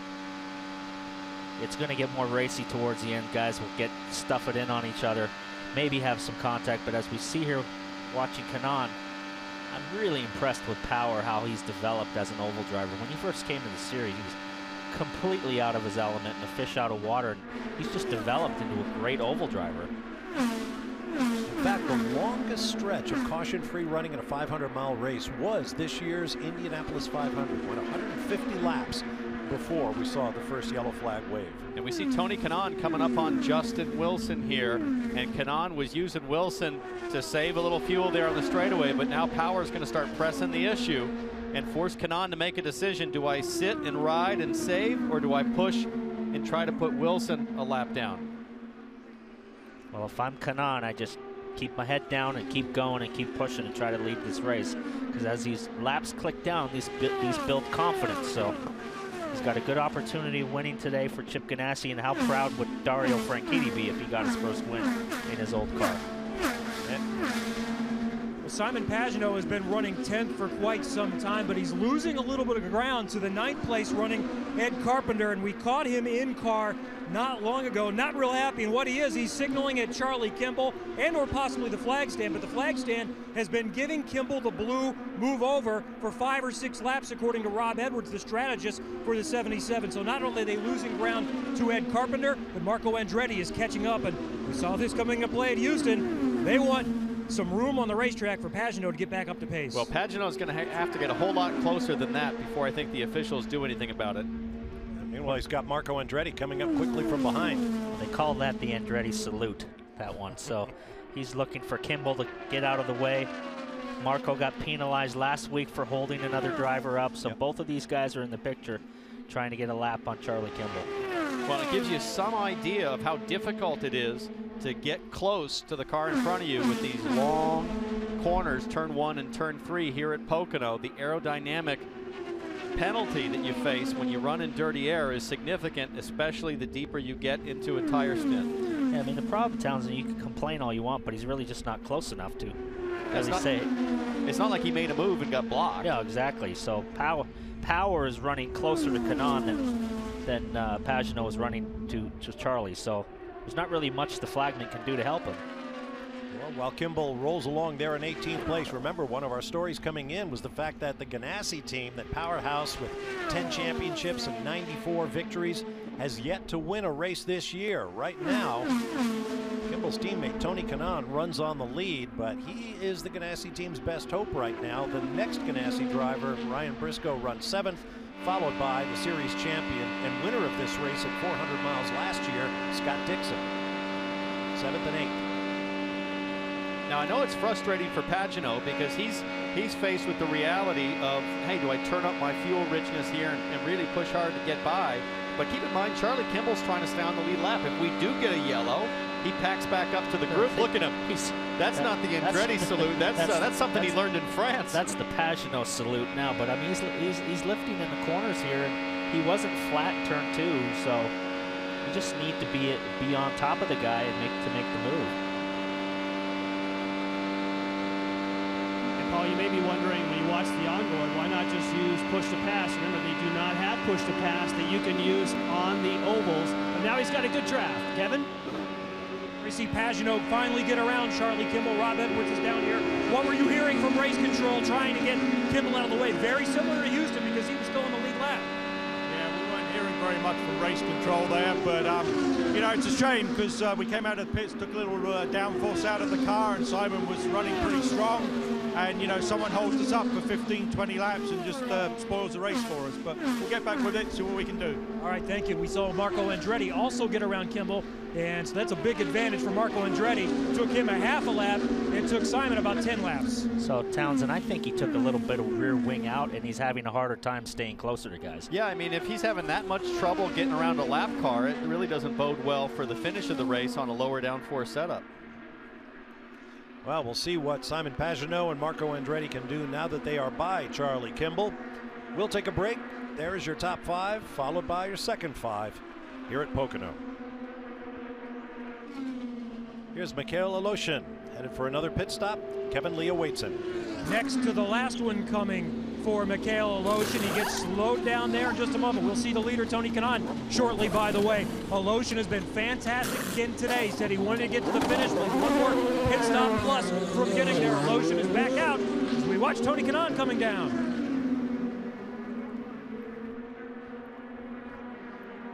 And you see Tony Kanaan behind Josef Newgarden. Haven't heard him asking for any changes. The team just telling him as he worked his way through that lap traffic to say, continue to be smart. They should have only one more stop after this. A little bit slow, they still get the fuel, but it's good. Kevin? 60 miles an hour for Simon Pagenaud coming down in the bright orange Oculus car. Not as good as they had hoped, but they still have an opportunity to score some good points. And Simon Pagenaud has always had a fantastic ability to take what is available from the car. Rob Edwards says that goes back to his sports car days. So they may not have a winning car here today, but with the double points, a huge key simply to finish this race. But this is slower. They make the front wing adjustment, and they had to roll him back a little bit. So about 7 to 8 seconds slower than normal for Simon Pagenaud. And the reason that stop was slower is that Simon Pagenaud went long on his marks. He went about an extra 18 inches to 2 feet long. The fueler couldn't quite get plugged in with the fuel hose stretched tight, and it just led to a whole compounding set of issues. Yeah, as you see, and he slid right through the box. Fuel guy came out, and he could not reach the fuel. You can see it's just not there. It's not plugging in the probe. He's got all of his weight on it. That's about a 350-pound guy pushing on it. Now they back it up, give him a little bit of room, but that's a costly mistake with 2 stops to go. And it's exactly like what can happen on pit lane. You try to force the issue to come up to that line for the start of pit speed. You can overcook it, and you try to do the same thing on a green flag stop coming into your pit box, as we see Ryan Briscoe come to pit lane. Ryan Briscoe continues to complain of a little bit of understeer, a little bit of push in his car. So they're going to make a slight adjustment for him. He came in 5th, a big improvement from his starting position. A little bit slow on that pit stop, though, for that Ganassi number 8 car. Past the Sunoco cone and back onto the racetrack. James Hinchcliffe coming in from 11th. And here's Helio Castroneves from 3rd. To the left of your screen. Let's go back to Kevin Lee. Well, James Hinchcliffe, who comes in, should be a better contender, but remember, he had the pit speed penalty early on in this race. He needs some help to be able to get back and become a factor. Castroneves has been a factor all race long, running in 3rd, coming into this stop.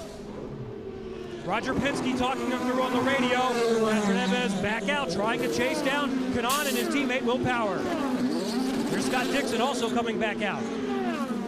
Paul, did Roger Penske tell you to watch him during a pit stop? Yes, he says watch his hand, and when he releases his hand to let you go, you go. But it's different than every other team does it on pit lane, with Roger asking the driver to watch him up on the stand as opposed to the right front tire changer.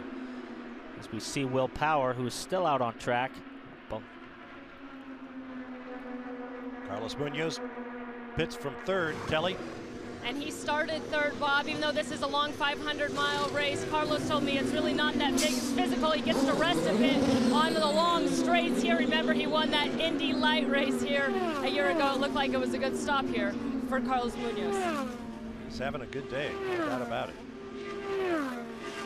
A nice hole in traffic to reinsert himself into the race. There's the man, Willpower, championship leader by 39 coming in. His nearest rival, Helio Castroneves, is 7th.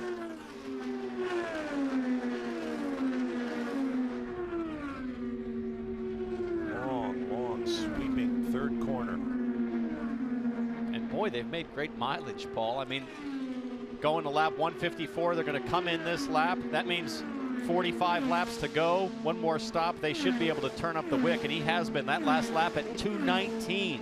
I don't know how Willpower's been able to make this kind of mileage, because he sat out front, leading the field for a long time, and then he had a big gap between him and second and 3rd place, or 1st and 2nd place, as he's getting ready now to come to the pit. I think Montoya will go maybe one more lap further than him. Montoya seems to have been able to stretch it each stop 1 lap further than Power. Let's see what happens here as they come off turn 3. Power dives for the pit lane. That's exactly little lockup coming in. Yep. And he has got Montoya's right back there on sequence with Montoya. So this is the race on pit lane. Yes, and this is going to be very interesting across teammates, as you said, they've now equalized on their fuel economy. No changes for Power. The tires are already done. nice stop for power, and watch to see what happens. And yes, he beats out his teammate, so that's what they want. They save fuel, now they're on the same strategy, and they beat him out of pit road. Power's looking good. Not much to choose in the gap there, so pretty consistent pit stops between both Penske cars. They come rocketing back out onto the track, and here comes Kanaan at full speed. He should be able to close some of the gap on the back straightaway, but I don't think he'll be close enough to get by. It's a pretty good gap to close. I mean, you can see now the difference between running that extra 2 or 3 laps and having a really nice clean pit stop and leaving together with your teammate. They've been able to put about 600-700 yards on Tony. Back live at Pocono, and after a record 158 laps without a caution flag, that's a record for a 500-mile race in the Verizon IndyCar Series in its long history. We have one. That's the car of Graham Rahal, who is parked on the straightaway. Here's what happened. Ooh. I do not know what happened. Almost there. seems like maybe the engine seized up. Oh, it's still rotating. You can hear the engine turning over. He's got a flat outside rear and a flat outside front after the spinning, doing 2 360s, but it sounded like the rear end completely locked up because the rear tires are completely almost stopped. Yeah, but then you hear the engine turning again. I'd like to almost hear that one more time at full speed. Huh. Let's listen.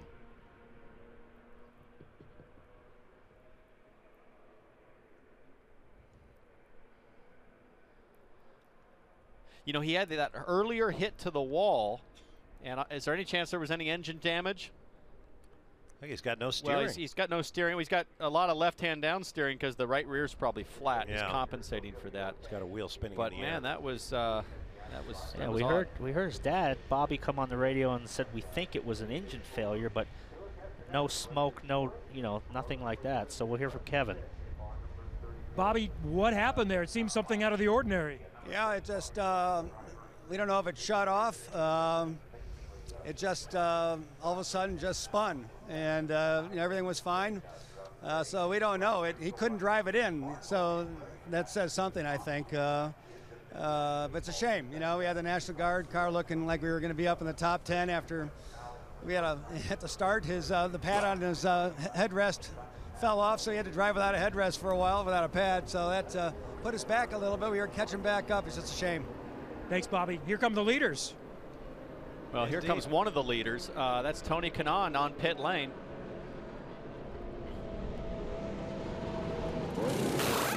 Tony Kanaan, a bit of an unexpected. We hadn't heard anything over the radio suggesting that they were going to take advantage of this yellow flag as they had all just pitted. But obviously he's trying to make some sort of strategy move or had an issue with the car. We'll find out. Well, with 39 laps to go, let's say you get, I don't know, 3 or 4 more yellows till they get, or laps until they get Graham's car off the track. So that would leave 35 laps. One more yellow, he could make it to the end. Yeah. So that's a gamble. It is a gamble, but we also know that yellows breed yellows. But maybe if he does have to pit again, this just allows him to completely be confident of running full rich. Bobby Rahal, by the way, is the president of the Road Racing Drivers Club, and they have a website of interest to race fans as well as any of you considering a career in racing as a driver, engineer, mechanic, marketer, you name it. It's called safeisfast.com. Sponsored by Honda, supported by the international governing body, the FIA, and it has a wealth of video material from a number of racing personalities, including Paul Townsend and myself, I believe. Anyway, safeisfast.com. Check it out. We'll be back to Pocono. Coming into today's Pocono IndyCar 500, Tony Kanaan had led a grand total of 1 lap. Today's race, he has done most of the leading. Let's go down to Kelly. Now we saw Kanaan take advantage of this first caution. He came into pit, and I talked to his strategist, Barry Wanza, who told me that as long as Tony continues to hit his fuel numbers, they should be good to go to the end of the race. So this is pure strategy for Tony Kanaan. Well, it depends on how many yellow laps you're going to get here, but he's going to come, I would think, maybe back to pit lane, Paul, to just top up, right? Because he's at the back of the field. I mean, you're already now put yourself at the back of the field. He'll be able to draft. And he is. And use that. He's going to fill this tank. And he's not alone. There's a bunch of guys thinking the same thing. So a lot of guys going for strategy here to try to make something. But Tony's been at the front all day, so this is a surprise move. Charlie Kimball, Scott Dixon, Ryan Hunter-Reay. There's Ed Carpenter. I like this strategy from Tony Kanaan. You're going to be going to green here with about 35 laps remaining. We know how strong that he can be in traffic. He won't be able to run full rich, though, but everybody else in front of him that he's battling with for the win, they will have to make one more stop, heading on yellows. He has his teammate in front of him, so I'm sure he'll get some help from him as we see Kimball pull over to let him go. I'm not sure Kimball's going to let him go, but he might right on the start. I heard the radio transmission. We expect to go green this time by. The Camaro's lights are off. The safety car is about to pull off. And there's Willpower with Montoya, Castroneves, Muoz, and Aloshin behind him as we get ready to go green. You can see the flag stand. It flies. Muoz jinks left. And we have a car heading for the pit lane as we go back to green. Wow. We're all and over Aloshin this track. Is down in the white paint. The mad Russian making a move. We're Marco, 5 wide. Andretti, look at Marco Andretti. Touch the wall.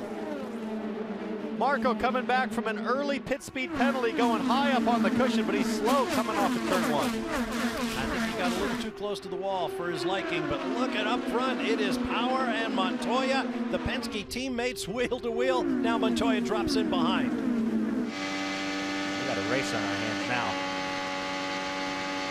35 to go. There's Marco looking for the low line now.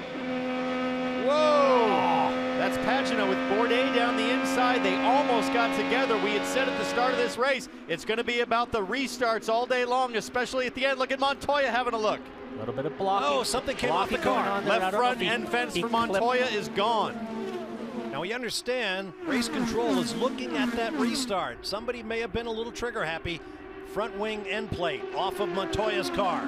Now that's going to affect his ability for front downforce. Here's a replay. This is exactly what happened last year when Kanaan popped out on Scott Dixon.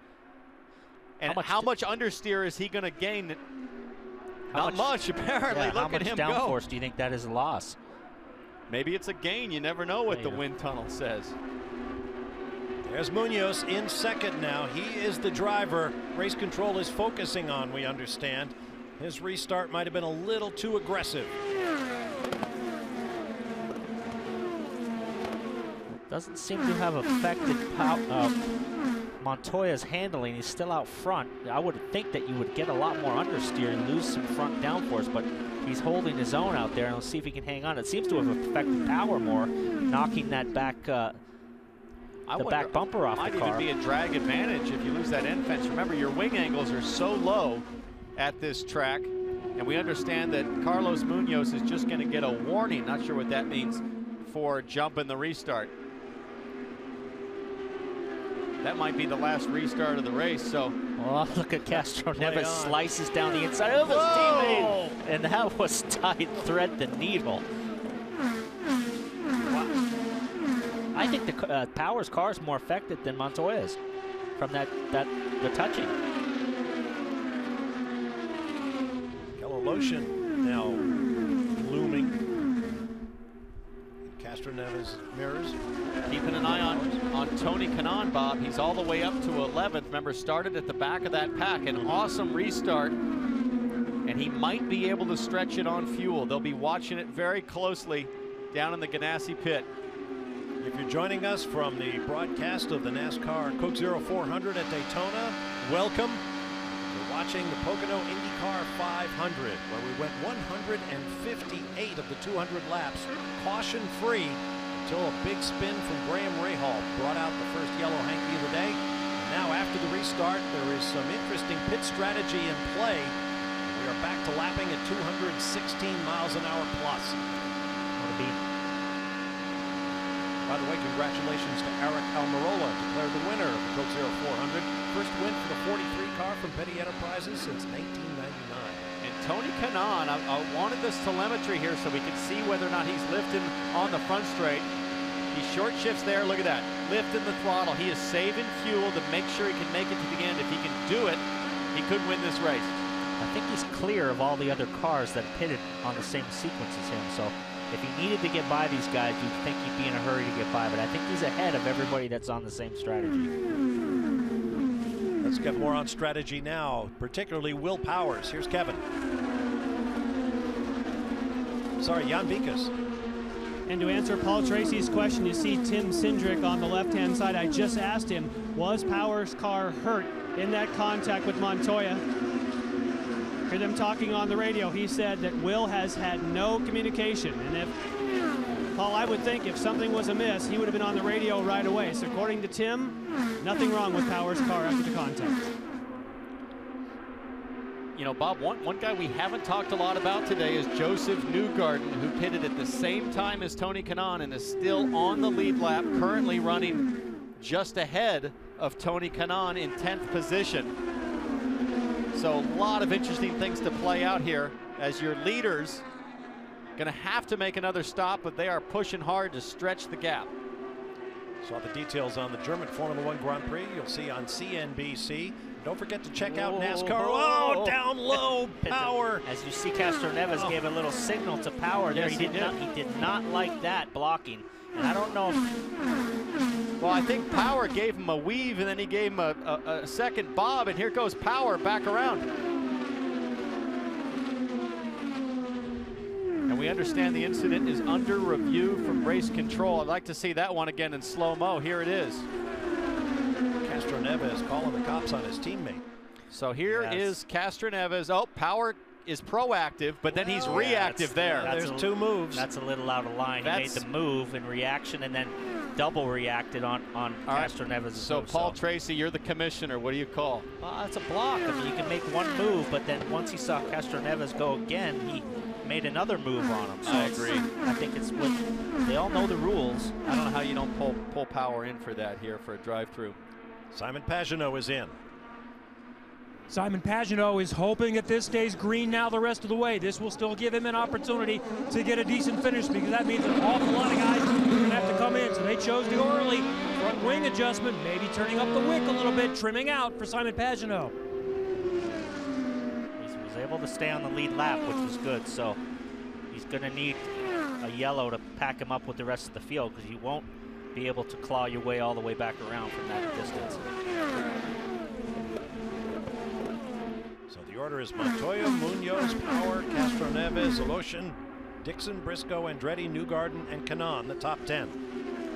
So we have Castroneves complaining about Power blocking, and we know that Castroneves has been aggressive with his blocking before at Indianapolis and places like that. How do you feel about it, Townsend? I mean, to me, it's a clear blocking incident because Willpower reacted. His first move was proactive. He knew Castroneves had a run, but his second move was reactive. And to me, there's not a more clear-cut example of blocking. In fact, it was a perfect example of both instances in the same situation. Aloshin and Andretti. There it is.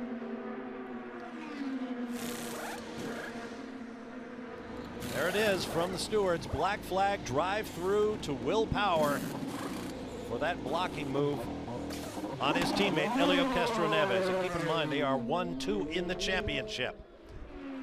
Aloshin and Marco Andretti resume. There's the 12 of Willpower. He'll hit the pit lane.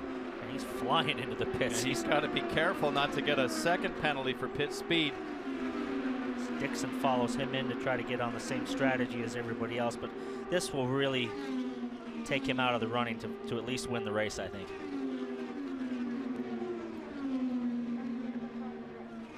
Must be some complaining on the radio from Power. He's got his... Well, that command from Tim Cindric was, you know, I think I felt a tone of frustration in the decision that Power had made to defend that heavily on a teammate.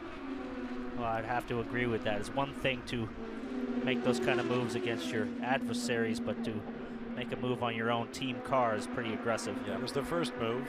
Well, that was the second one.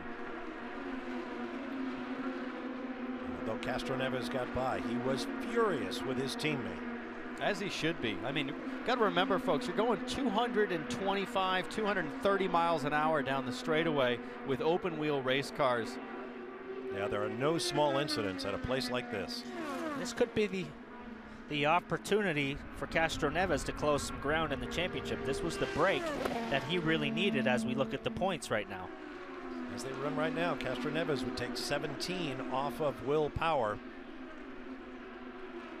And Power, at the time the foul was called on him, his provisional points position was 46 ahead of Castroneves. So that's how badly he was hit by that move. And Townsend, I know you've been tracking certainly the fuel strategy for Tony Kanaan, riding on board with him. And I think you've also noticed that Josef Newgarden is on the exact same strategy as Tony Kanaan. So again, if they save some fuel, and especially if there's a caution, these guys could be in the catbird seat. What an awesome result it would be for young American Josef Newgarden, who's had a tough season. He's had the most DNFs so far this season with 5. To come home and win this baby after crashing in qualifying would just be awesome for that team out of Indianapolis. You talk about the old days of spin and win, like Danny Sullivan, who won here, to qualify last and maybe win this race would be an achievement. That's awesome.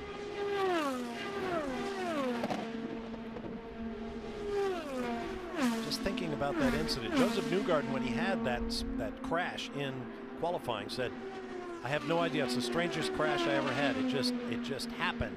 Which is just about what Graham Rahal had to say about his. I think we felt the same sitting up here and watching it in the booth. It was tough to say as we see Willpower blow past Kanaan. Power is running full rich, trying to make back up the distance that he lost with the penalty.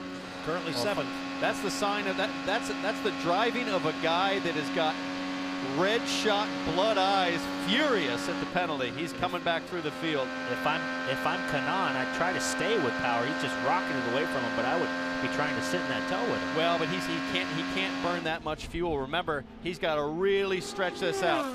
And you're saying exactly what you said, Paul, on the radio to Kanaan. Try to stay in the draft. Yes, but Townsend, just as you're surmising, Kanaan, Newgarden, those that are trying that strategy, they have to really save a lot of fuel. They're not in the window yet. They need a lot of help. So he's got to back off. And again, they're hoping for some caution to help the way. Yeah, they're hoping big time, Jan. His last lap, 199 miles an hour. Yeah, you get lapped running those kind of speeds.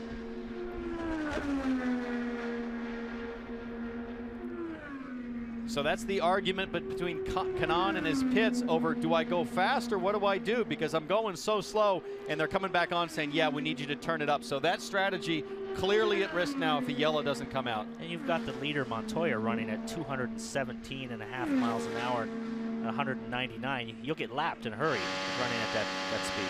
You bet. Probably another 5 to 8 laps, maybe 8 laps for Montoya before he's going to have to pit. So the order up front, Montoya, Muoz, Castroneves, Briscoe now up into 4th, Newgarden 5th, then Power now 6th after passing Tony Kanaan, demoting him to 7th. Scott Dixon remains 8th, Mikhail Aloshin 9th, and Pagano 10th. So we have Colombia trying to return the favor to Brazil with only 18 laps to go here in Pocono.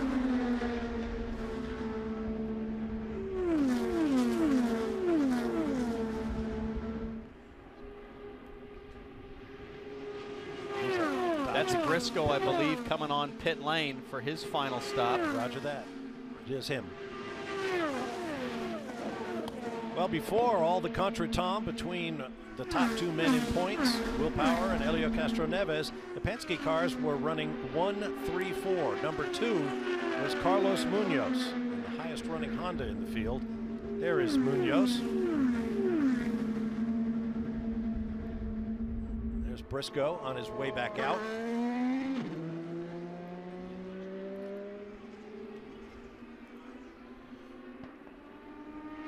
Looking back, and it looks like Carlos Muoz has hit pit lane. Let's take a look at Carlos while he pits in today's Mazda driver profile. Currently running in second place. It'd be a great run for the rookie. As we discussed earlier, 4 rookies in this year's Sunoco Rookie of the Year battle have been overachievers this year. He's a great example. Been the youngest driver, in some cases by far, in all the series he raced, getting to this level. And you can see why he's had as much success as he has. We watch Montoya come around, still unaffected by the front wing damage as he continues to lead and make good fuel mileage. Castroneves is in, Kevin is there. And Roger Penske told him a few laps ago that he thinks everything is fine on the car. He's been maintaining the pace, so in and out laps key. Let's see if he can maybe jump one spot and get around Muoz when he comes back out and chasing his teammate Montoya. He comes in earlier than Montoya. They're also going to do a half turn of front wing, or they were going to. They changed their mind. No front wing change, and Castroneves is back out. Let's see how he cycles in. Muoz should be lurking somewhere near. Here he comes. There he is. Castroneves with a great stop and a good exit, but Muoz is at full song coming through turn 1.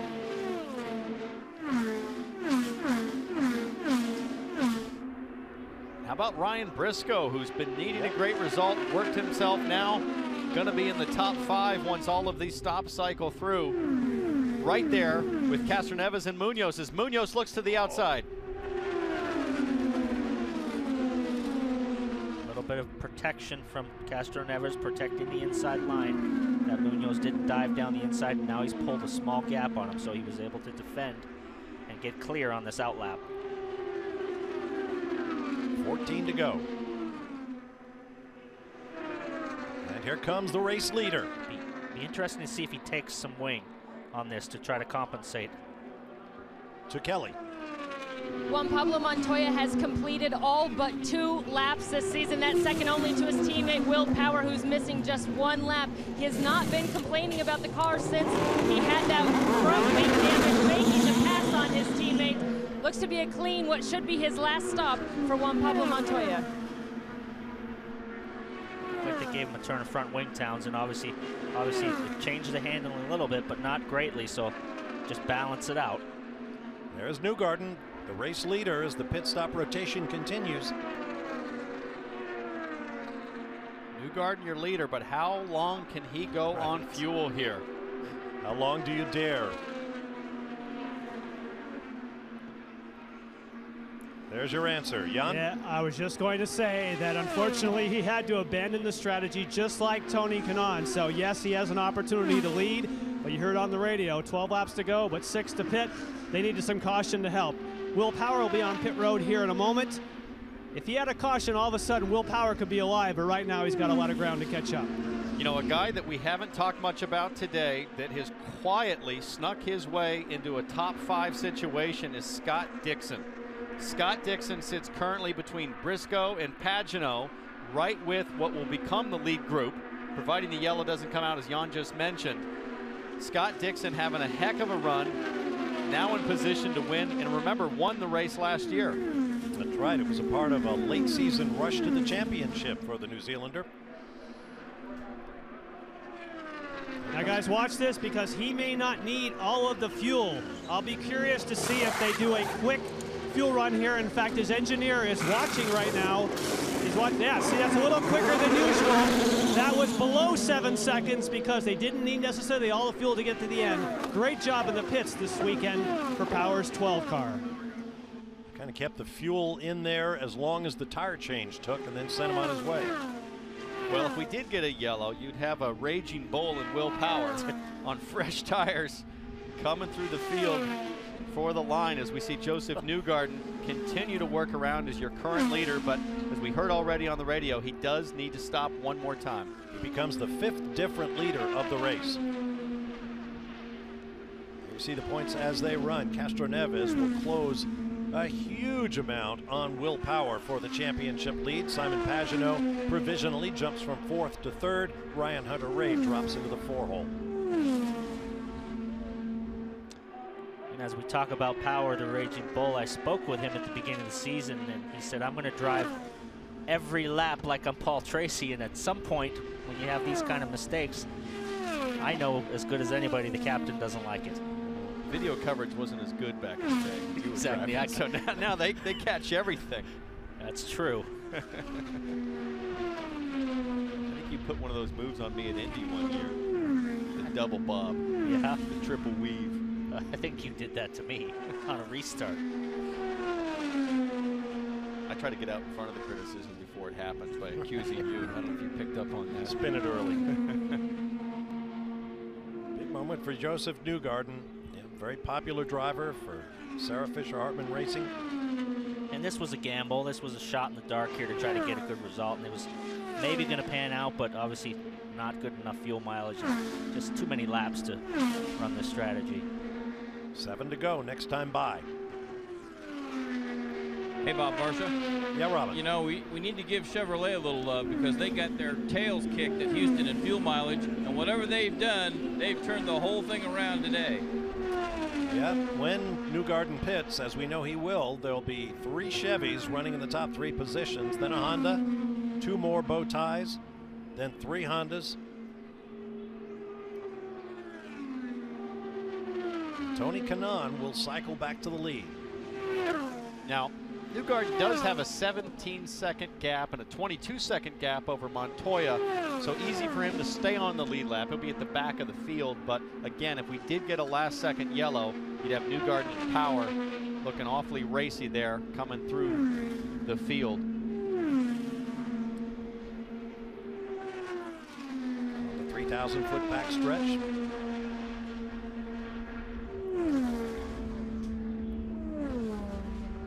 Final corner and to the pit lane. Jan Bikas is there. And when you have a splash and go, this means that he should lose less than 30 seconds total on track. Townsend, that's exactly what you're talking about, because you come off of turn 3 back onto turn 1, you don't lose a lap. You don't you don't lose a lap, but according to the timing, he'll come out behind Marco Andretti. But sorry, Jan, continue on.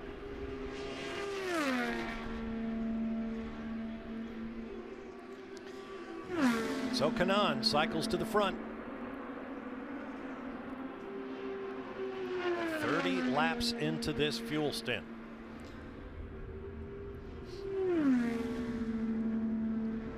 So he will be short, almost certainly. We're hearing on the radio they're predicting a 2.5 lap shortage on Tony Kanaan, but at this point, you might as well stay out till you absolutely need to stop. Yeah, you never know what might happen. Laps he's running right now at 214.5 miles an hour. He was down as low into the 199s trying to make it happen, and they said, look, we got to forget it and just go. Here comes Juan Pablo Montoya. And what a flawless run he's had today. He's really shown the patience of a guy that's been doing this a long time, the experience of a guy that's had half a season now to work out the bugs and the kinks. And really, short of that little front wing end fence that's missing, it's been a trouble-free day.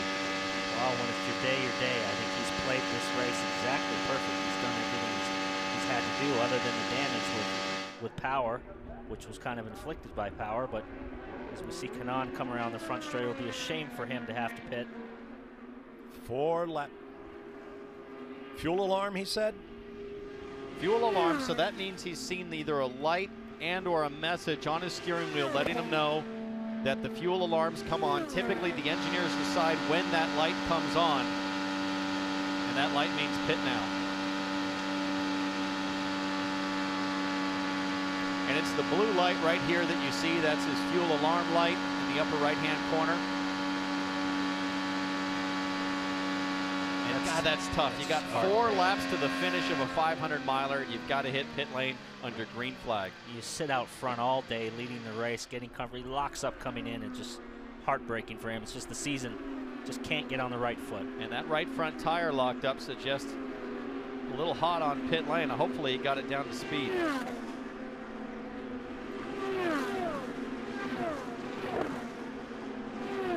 In just a couple seconds is all it's going to take of fuel for him to make it to the end.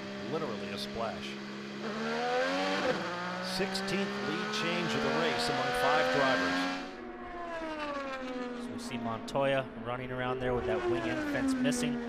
He's got a nice little comfortable 2.5 second lead over his teammate. So your running order now with guys that have made the fuel stop to make it to the end. Montoya, Castroneves, Muoz, Briscoe, and Dixon in the top 5.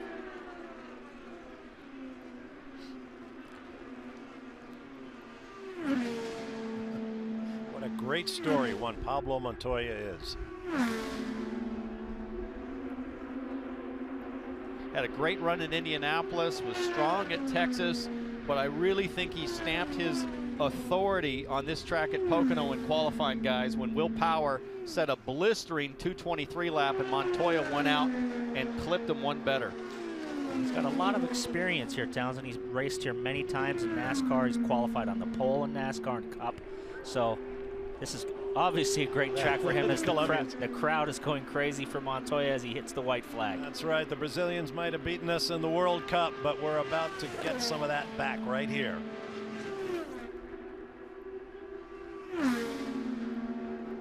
What a sweet feeling this is, guys. Out front, nice gap to second place with a beautifully handling Penske IndyCar coming to the line for victory at Pocono. And he said that was the reason he came to the captain's team. Who would turn down an opportunity to drive race-winning cars? It'll be his 15th career IndyCar victory, but his first since the year 2000. Juan Montoya it is, winning here at Pocono. And the first pole sitter to win this year, breaking that jinx on the top qualifiers.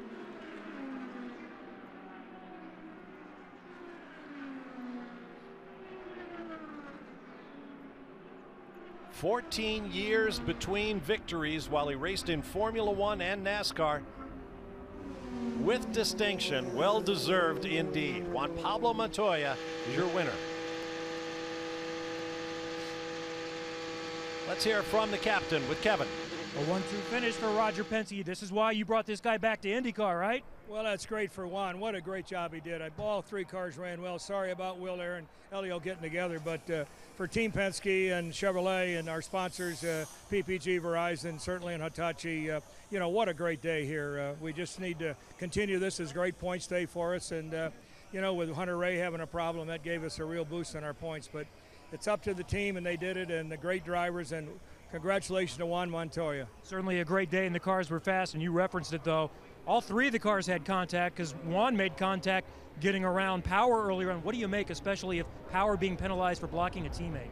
Well, I think that, you know, that's up to the officials. Obviously, it's a shame for him, but, you know, these guys are racers. He told them, hey, let's keep each other on the track, but it looked a little tight there for us. All right, thank you. Roger Penske headed to victory lane. A 1-2 finish for Penske.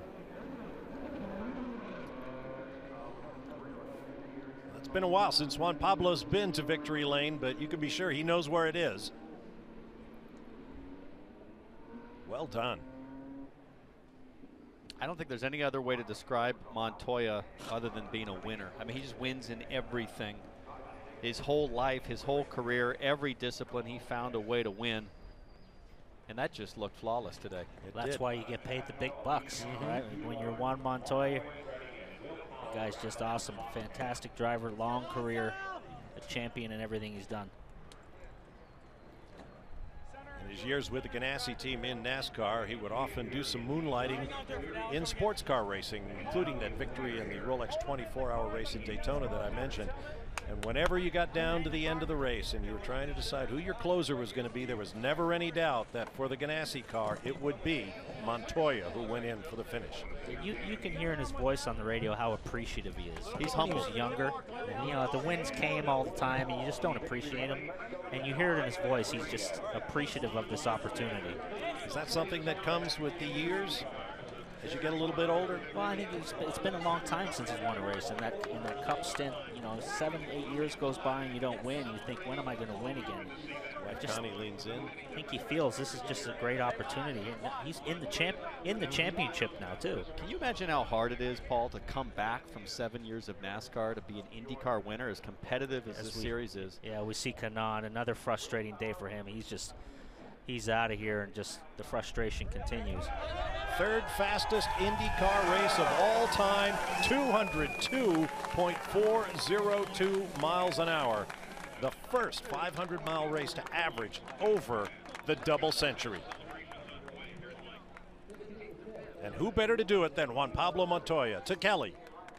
And you can imagine the celebration for Juan Pablo Montoya. First, a kiss from his wife upon his return to IndyCar. It's been since 2000, your last win. And for a guy who has accomplished so much in his racing career, how does this victory stand up? I'll tell you the truth. First of all, I want to thank Verizon, IndyCar, PPG, Hawk Performance, everybody that supports this car and supports Team Penske. I want to thank Roger for believing in me.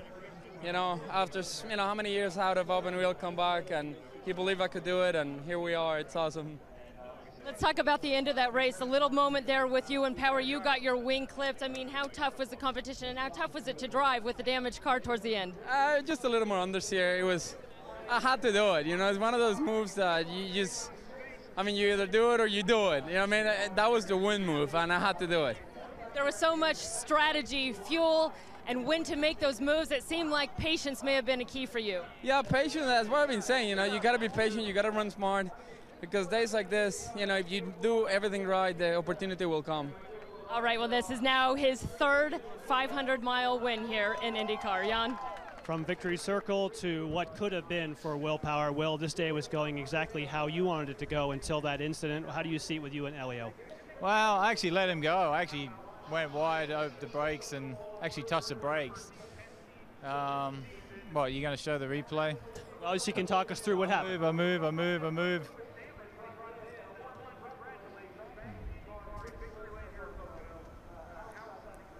I just heard you had the discussion with Tim Cindric. He said they thought you moved again. Now that you see it, what do you think? Well, I was heading that way. I was heading over and over. Yeah. And he is my teammate. Yeah, I know what to say. Another penalty, another drive-through, and another really good opportunity lost. I'm sure the commentators up there, as they always do, Townsend and friends, gave me a good rap. There you go. All right, well, Willpower obviously knows this year with penalties and frustration. Many times he said, this one's on me, this one. He didn't like the look of that replay. Well, I don't know what to say Willie, from up here in the booth, Will. Willie P, I call it the way I see it. That's what you told me to do, and I mean that was a double move that really cost you in the points. So, boy, did it ever! Here are the standings. Willpower and Helio Castroneves are now tied for the championship lead. Simon Pagenaud moves up a spot, as I mentioned. Juan Pablo Montoya moves up into the top four with a victory. We'll hear from Helio Castroneves in a moment. Welcome back to Pocono Raceway, where Team Penske has swept the top two spots with Juan Pablo Montoya winning and Helio Castroneves coming home in second. And now vaulting to the top of the championship, tied with Willpower. Before we talk about that, let's talk about your race. I'm not sure you felt beginning today you had a second place car. No, I told you, we made some change, copy my teammates guy setup, and definitely I'm still like the third car, not the fastest one. But first I want to thank Hitachi guys. Thanks, guys. Shell Pennzoil, Verizon, AAA, SKF, all my fellas sponsors, and Chevy as well.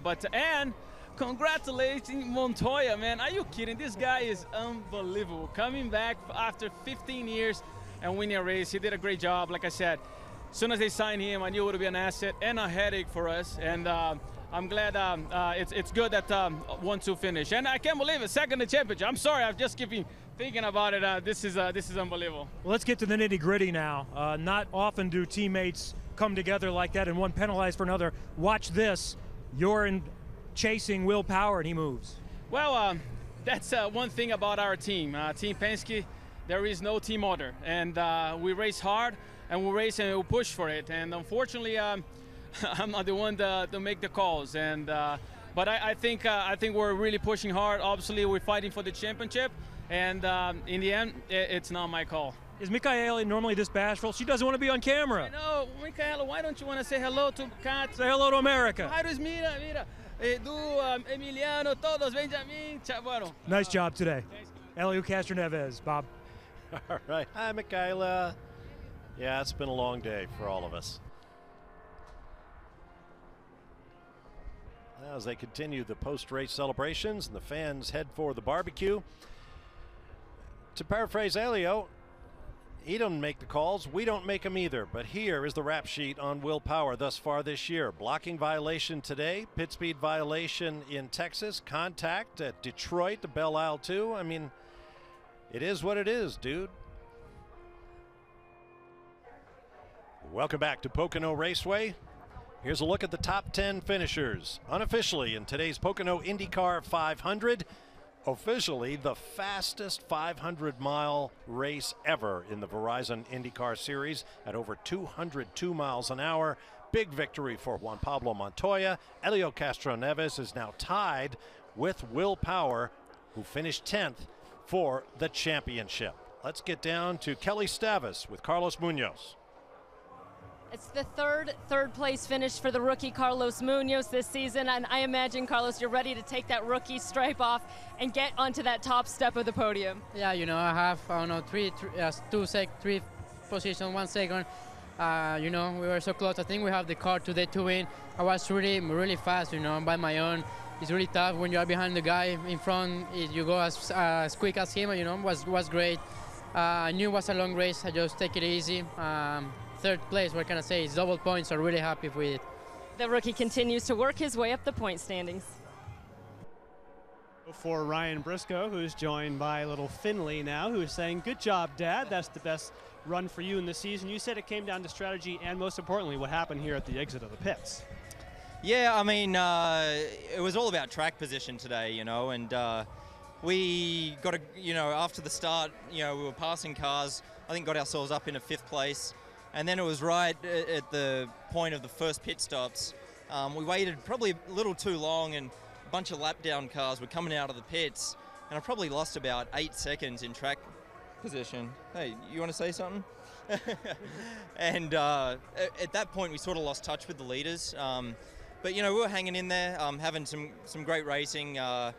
You know, it was cool when Dixie came back up there. We were going back and forth a bit, but it was really good at the very end on that last stop to get back in front of the 9, and we gained a couple of positions just with good strategy there. We put down some fast lap times and got ourselves up a couple of spots. So really proud of the guys. You know, we're a growing team. I feel like we're just getting stronger and stronger as the year goes on, and I'm expecting big things for the second half here.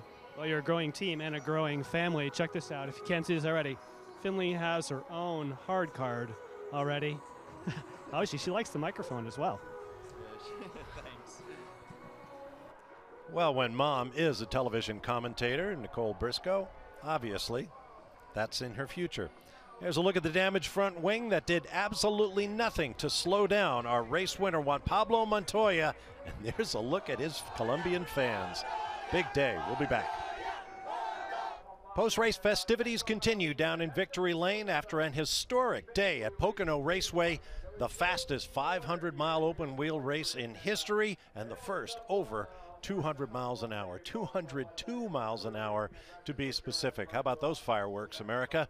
With Townsend Bell and Paul Tracy, I'm Bob Varsha. What are your thoughts on what we saw today, Townsend? Well, I thought it was a great race strategy-wise early on. Really interesting to see how much fuel guys were going to use, save the stints for later in the race. But I love the fact that at Team Penske, the gloves are off. Our championship competitors, Power and Castroneves, are going at it, and it's not going to come down to team orders. It's going to come down to the best driver. Well, you said it would be starts and restarts. We saw a lot of drama there. Paul, you said it would be about fuel mileage, and that was certainly a huge factor. Well, it was, and Montoya played it perfectly all day with the fuel mileage, and Roger now has really got a conundrum on his hands. It kind of reminds me of back in the glory days of myself and Al and Emerson, three-way fighting it for the championship. Now Montoya's clawed his way right there, and we've got a tie between Castroneves and Power, so it's going to be a fight all the way. They bring up a great point. Will Roger insert himself into that situation between his two drivers right now? Absolutely he will. I guarantee you he will. He'll be having a group together meeting and say, hey guys, we got to knock this stuff off with the bumping and grinding on each other. A spectacular day, great racing, and don't forget there are 7 more to come here in the Verizon IndyCar Series. We thank you for joining us on this Independence Day weekend. Big day for Juan Pablo Montoya and Colombia. Stay with us. The Indy Lights Pocono 100 is coming up next. The Verizon IndyCar Series continues on NBCSN. Be sure to join us Saturday night for the Iowa Corn Indy 300 at 8 p.m. Eastern Time. For more information on the Verizon IndyCar Series, log on to NBCSports.com. Congratulations to Juan Pablo Montoya. For Townsend, Paul, Jan, Kelly, Robin, and Kevin, I'm Bob Varsha. Enjoy the balance of your weekend. So long, everyone.